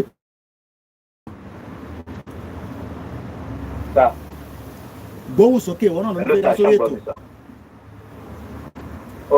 ok sir. Ọ̀gá ẹ̀kọ́ tí mo fẹ́ sọ lọ mọ́ọ̀ṣì ṣe rí ọ̀rọ̀ àwọn Yorùbá, ọ̀rọ̀ wọn kàn gbà sùúrù bá tẹ̀léyàn tó ń bú wa. Because I experienced one thing yesterday when I'm coming from Ekiti State down to Ondo State. Mọ́tò tí ó gbé mi láti Adó dé Àkúrẹ́ lánàá. So there's one woman tí a gbé ní ṣáìdì Ìjù. Ìjù ẹ̀ lọ́wọ́ kọ́ máa kàn tó bá ti ń ti Adó bọ̀ kó tó dé Ìtàbólú. So we carry that woman, wọn àti ọmọ ẹ̀ Muslim ni. So the woman is narrating a statement fún wa nínú mọ́tò ní àná yẹn pé àwọn dúró sí ojú ọ̀nà tí àwọn wá mọ́tò ní Kẹ̀rẹ́ wípé a driver of tanker kan tó ń bọ̀ wípé driver yẹn wá park wá gbé wọn. So on that time ṣẹ̀dá wọ́n á ní pé àwọn tó wà nínú mọ́tò yẹn tó jẹ́ Haúsá bí ẹgbẹ́ driver yẹn àwọn méjì ọ̀nà wa kọjá sẹ́yìn wá fún àti ohun sínú mọ́tò níwájú. So ó wá yé èsì sókè ó ní èsì yẹn ó yí sókè gan gidi so ó ní létà ó mú ohun ṣáàm kan jáde ó ní ó fẹ́ ó ní òun ṣáà ń gbàdúrà so to short my story cut sir so mo ìgbà tí àwa sọ dẹ́rẹ́ àwa ní pé wípé kì í ṣe pé ó fẹ́ fi wọ́n ṣe ọ̀gbọ́n pé ó fẹ́ rèpù wọn ni wípé bí àwọn sáńtà wọ̀nyẹn ṣe ń rèpù àwọn ọmọ Yorùbá tó ń bá ti gbé nìyẹn so along the line so mo á sọ fún wa yẹn anyway náà adọ́kọ́ sọ̀rọ̀ nípa country pé country ò dáa kíní kan ò dáa kíní kan wọ́n á ní pé ìgbà tí Chief Sunday Adéyẹmọ Ìgbòho tó jáde tó ní àwọn Fúlàní ń pa àwọn èèyàn wọn wípé Yorùbá ilẹ̀ Yorùbá àwọn ọmọ Yorùbá ń jẹ̀yà wípé ká kúrò nínú pẹ̀lú mo ní you people are the one that tí ẹ̀ ń sọ̀rọ̀ sí Ìgbòho tí ẹ̀ ń bú Ìgbòho tẹ́ni ẹ̀ ránṣẹ́ kìíní kan tí ẹ̀ ń criticize ẹ̀ nígbà yẹn so máa ní pé the best solution fún wa ni pé Yorùbá pín kí Nàìjíríà pín kí Yorùbá lọ kárẹ̀wá lọ kí Biafra náà kún wọn lọ. Oh, this woman now give me an answer. Ó ní tí Yorùbá kan bá pín ní Yorùbá náà ló máa jẹ̀yà wípé àlá máa jẹ̀yà jù wípé a ní láti pín wípé a ti gbọ́dọ̀ wà ní wọn Nàìjíríà. A máa ní pé ẹ̀sùn mo ní ẹ̀wù kan tí ẹnẹ là kọjá ń sìn. Mo ní ẹ̀wù kan tẹ́lẹ̀. Torí àwọn ìyá bẹ́ẹ̀ yẹn ní sùúrù àwọn ìyá bẹ́ẹ̀ yẹn bọ́n bastard ni wọ́n tó bá yẹ pé Fúlàní ti bá sùn tó ti jù sí ojú títì tó kú dànù á ṣètìlú máa sọ pé ká keep one ṣe rí problem tá à ń face nìyẹn o àwọn ọmọ tó wà ní èèyàn sọ̀rọ̀ Èkó mo kí bàbá ọmọ ṣe bí. ọ̀gá rẹ̀ ṣe ẹ̀jẹ̀ láàdì tó wọ́n ní ẹ̀sùn wọn ní pé ẹ̀jẹ̀ mo ní anyway mo ní pé àìjáde mo ní tó wáyé pé ẹ̀jáde síta tí ẹ travel ẹ ṣe kínní ni. ó ní kí n má sọ bẹ́ẹ̀ ó ní pé ó wá yọ ID card síta ó ní pólíìsì lòun ó lóun jáde aráàndì wo kinní kan aráàndì Nàìjíríà wípé pólíìsì lòun wọn á kọ ààrẹ rí mo ló ga o mo ní look at you ma mo ní as a police officer you enter a motor and the person want to rape you inside o tún ní ká kéèpù Nàìjíríà can you imagine ṣe rí fíà tí àwọn ọmọ Yorùbá níṣùrù síbẹ̀ ṣe rí fíà táwọn ọmọ Yorùbá ní ni pé because inú ibi tó wà nísìn mo kí yàrá Yẹmisí Ọládàpọ̀ ibi tá wà nísìn presently what he hold everybody like that so àwọn èèyàn fẹ́ pé ibo lẹ́tún lọ yìí again because wọ́n lè rí understanding pé ó máa open up a new door ó máa open up a new way kò ń ṣe door pé ń lọ sí church nìkan là ń sọ̀rọ̀ ẹ̀ nísìn kò ń ṣe door pé ń lọ sí mọ́ṣáláṣí ẹ̀ lọ sásàlátù intan sọ ni pé ìran Yorùbá ó máa ní ìsinmi kò ń ṣọ̀rọ̀ Fúlàní nìkan gbogbo ibi tí ẹ bá lọ ní Germany èdè Germany ló ń sọ tẹ bá lọ sí Russia èdè Russia ló ń sọ it just shows that we continue education ẹni tó sọ̀rọ̀ yìí nísìn láti ẹ wo the kind of experience and this is why we are having difficulty ìyẹn la ṣe ń sọ pé ọ̀rọ̀ social media nǹkan kọ́ la máa ṣiṣẹ́ lé lórí we must continue to penetrate the ground but àwọn yàrá ni nídìí yẹn we still need to communicate that as well mo kí bàbá wa Akeem Razaki mo kí gbogbo mùsùlùmí mo kí gbogbo àwọn scholar ó ṣé gan ni for this very beautiful experience lára àwọn Koiki Media team náà nìyẹn tí wọ́n bá wa ṣiṣẹ́ takuntakun ó ṣé gan ni for that reportage and that was a very good one as well eléyìí rẹ̀ ṣe story in tó ṣẹlẹ̀ sí ni lára ọmọ mi kẹ́rì ó máa ń bínú gan mo ní wọn bẹ́ẹ̀ mẹ́ta ni wọ́n èmi ni mò ń caution wọn wọ́n máa ń bínú jèmi gan lọ mo ní ẹ̀mọ̀ pé Nàìjíríà lèmi wà ẹ̀fẹ̀ mi àti wọn sílẹ̀ so ó ṣe gan ni a máa sọ̀rọ̀ lẹ́yìn as well so ẹ̀yin èèyàn wa tẹ̀sí fi pé ad láti lọ because of the time ad láti lọ ẹ̀jẹ̀ ń gbé Aláwọ̀ Bàbá àwọn tó wà lórí mixlr òun náà ti bínú tán láàárọ̀ yìí gbóhùn sókè ní kíákíá Aláwọ̀ Bàbá mo kẹ́yìn tẹ́ wà lórí mixlr inú yàrá lẹ́yìn wà ní laptop yẹn tí ń ṣiṣẹ́ mo lè ka comment yìí síta ẹ̀yà gbóhùn sókè.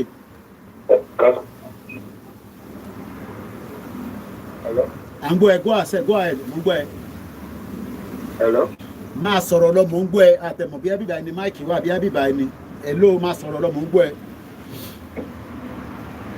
Hello mo kú gbogbo nǹkan táwọn èèyàn sọ látẹ̀gbọ́n mo dẹ̀ ń pèkì pọ́ǹtì bọ́ nǹkan kan lèmi kókó sọ sí mi lọ́kàn nísìn. Ṣé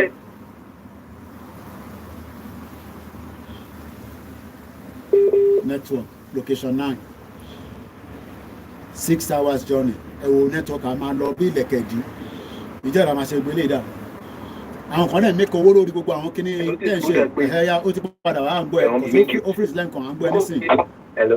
àti ń gbọ́ ẹ padà nísìn. Hello. Oh my God.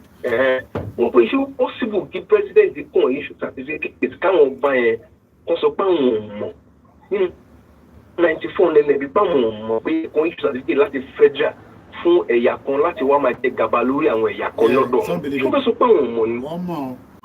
Ìdí so. Hello. Má sọ̀rọ̀ lọ brief quickly because network yẹn ń lọ ń bọ̀. Má sọ̀rọ̀ lọ. Wọ́n ti plan kìíní right from day one. Yes, before all this thing bó ṣe gba note mọ́ àwọn ní lọ́wọ́ bla bla bla bla bla wọ́n ti plan ẹ̀ lọ́dọ̀ tiwa náà.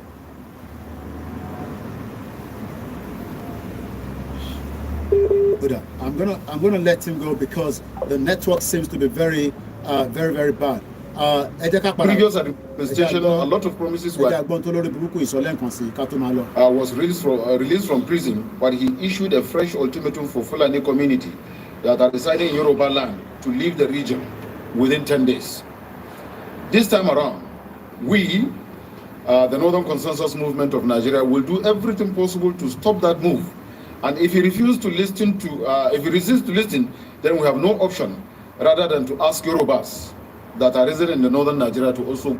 They are not even telling Yoruba now. Wọ́n sọ pé nílẹ̀ wa pé ọba Olubadan àwọn máa ṣe kíni àwọn máa bomb palace because Abacha ló fáwọn ní certificate of ownership.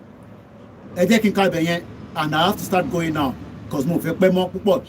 In his own, the sacking summary of Shawu Arab of Nigeria, Mohammed said the federal government led by the late General Sani Abacha appointed the Maisani as the chairman of the council. Pé Abacha ló fún ní chairman of the council. Gbogbo àwọn Hausawa from the affected state where they endorsed the decision of the government. He was given the certificate as confirmation. So you, Olubadan of Ibadan, ní right kankan. Ilé ti kú mo dẹ̀ fẹ́ pákó lórí kókó. Ẹni wo ti lọ nìyẹn. So, sípò tá a máa ṣe sí. Bàbá nínú la màmá manage. Pé Olubadan of Ibadan kò ní right kankan láti ṣe kíni láti remove anybody. Tó ẹ̀yin ọmọ Yorùbá àníri jù bẹ́ẹ̀ lọ láàárọ̀ ìkọ́bẹ̀ Elédùmarè kó wà pẹ̀lú ìran wa. Ẹni tó bá dẹ̀ sọ pé òun ò kíà kí Fúlàní gba ìran kó gba ilẹ̀ mọ́ wa lọ́wọ́ no problem. Èmi ò kúkú nílẹ̀ kankan tí mo fẹ́ rà for now torí pé àmọ̀ bí ilẹ̀ tẹ́ fẹ́ rà gan sef ọwọ́ Fúlàní ni. Torí púpọ̀ nu ìtẹ̀ náà ń talẹ̀ tẹ́ ń ra lẹ̀ bóyá ilẹ̀ Fúlàní gan òun lẹ̀ ń rà lẹ́ ń tà problem tí nìyẹn kò ṣe problem tèmi ẹja kọ́kọ́ gbẹ́lẹ̀ ká tó máa lọ ná. ọmọ Yorùbá ayé wa òwe.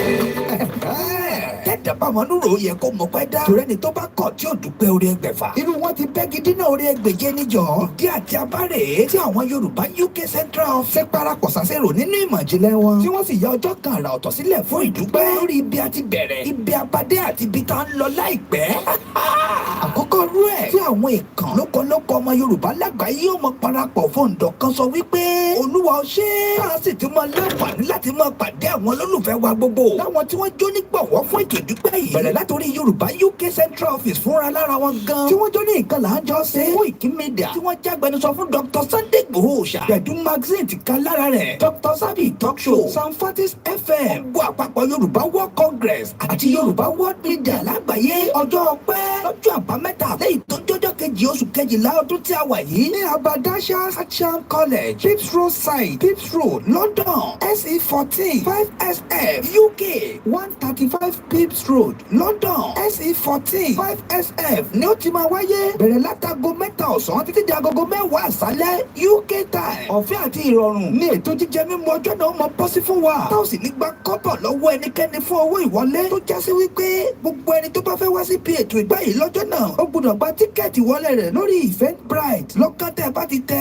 First Yorùbá Community in UK Meet and Greet Thanksgiving. lẹ́wọ̀n láǹfààní àti forúkọ yín àti àwọn tó bá fẹ́ tẹ̀lé yín wá síbi ayẹyẹ ìkalẹ̀ lọ́fẹ̀ẹ́. ẹ má gbàgbé wípé ètò tíkẹ́ẹ̀tì wa yìí dá lórí first come first serve. fún ẹ̀kúnrẹ́rẹ́ àlàyé síwájú sí i tàbí tẹ́yìn gan bá nírànwọ́ tẹ́ fẹ́ ṣe fún wa kí ètò yìí lè wáyé kódò kí gbọ́ngbọ́n kan sí i. bóyá yìí náà sì fẹ́ sọ kéèsì bísínẹ́sì tètò náà bá ń lọ lọ́wọ́lọ́wọ́. ẹ lè fàtẹ̀jíṣẹ́ sọwọ́ sí wa látòrí ímeèlì wa ecco@yukgb.org àbí kẹ́ pè wá lórí 073 671 52 852 bákan náà ní ẹlẹ́gbẹ́ 073-940-56266 tàbí kẹ́pẹ́ 077-609-86460 ọjọ́ ìdúpẹ́ ọjọ́ ayọ̀ fún gbogbo ọmọ Yorùbá lágbàáyé Yorùbá World Media ló kéde lórúkọ gbogbo ọmọ Yorùbá lágbàáyé. So that is on that, and I think there's another one before we go again. ìyájọ́ àṣà OPU tọdún yìí tún wọlé dé wẹ́rẹ́. Easy dollar ọlọ́wọ́ ẹ̀ àjàkùnà níwájú aláṣẹ lọ́rùn bíbélì sí rèé lọ́jọ́ Èdùmàrè. Oòduà Progressive Union ẹgbẹ́ ìtẹ̀síwájú Oòduà ẹgbẹ́ tó ń gbàṣà àti ìṣẹ̀lẹ̀ Oòduà lárugẹ ẹ̀ka ti Maryland American pé gbogbo ọmọ Yorùbá àtàtà síbi àyájọ́ àṣà wọn tọdún yìí eléyìí tí ó wáyé lọ́jọ́ àìkú ọjọ́ kẹta oṣù kejìlá ọdún 2023 9816 Liberty Road Randallstown Maryland 21133 United States of America làyájọ́ àṣà náà ti wáyé níbi àyájọ́ àṣà tọdún yìí lẹ́yìn tó máa jẹ̀gbádùn ewì ijó ìbílẹ̀ ìlú bàtà ìlú gángan tí wọ́n sì máa ṣàfihàn gbogbo tó jẹ mọ́ṣà àti ìṣẹ̀lẹ̀ Yorùbá bákan náà lẹ́gbẹ́ Oòduà Progressive Union máa fàmì ẹ̀yẹ dáhùn yẹn lọ́la tí ìlú mọ̀ọ́kọ́ lórí Yorùbá kan yóò sì máa kànlù sáwọn èèyàn gbàdé táwọn sì máa káwọn ọmọ alédè Yorùbá ẹ̀wá kájọ gbẹ́sà àti ṣe Oòduà lárugẹ lọ́jọ́ kẹta oṣù kejìlá ọdún 2023 aago mẹ́rin ìrọ̀lẹ́ lè tó bẹ̀rẹ̀ àyájọ́ àṣà Oòduà Progressive Union ẹ̀ka Maryland America fún tọdún yìí ó máa loud gan ẹ̀ má ní ìsì ẹ̀ olùkéde olóyè Dixon Olúbódì tí gbogbo èèyàn mọ̀ sí alẹ́pẹ̀pẹ̀ Baltimore Maryland USA Oòduà gbè wá o. So gbogbo àwọn in tó máa wáyé ní oṣù yìí àti oṣù tó ń bọ̀ kọba Elédùmarè kó ṣọ́ wa dìgbà yẹn wọn nígbà ilẹ̀ Yorùbá mọ́ wa lọ́wọ́ wọn nígbà mọ́ èmi lọ́wọ́ wọn nígbà mọ́ yìí náà lọ́wọ́ kí ọba Elédùmarè kó dúró tì wá kó wà pẹ̀lú wa. Ààrẹ Bọ́lá Tinubu ní kí n sọ fún yín pé. Cost of fuel has gone up. Food and other prices have followed it. Households and businesses struggling. Things seem anxious and uncertain. I understand the hardship you face. I wish there were other ways, but there is not. Well, òun rẹ̀ ti gbọ́ yẹn ó náà rò pé bóyá ọ̀nà míì máa wà àmọ́ for now òun ẹ̀ tí rò pé ọ̀nà kan máa wà á nílé jù bẹ́ẹ̀ lọ ó dàbọ̀.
Bye for now.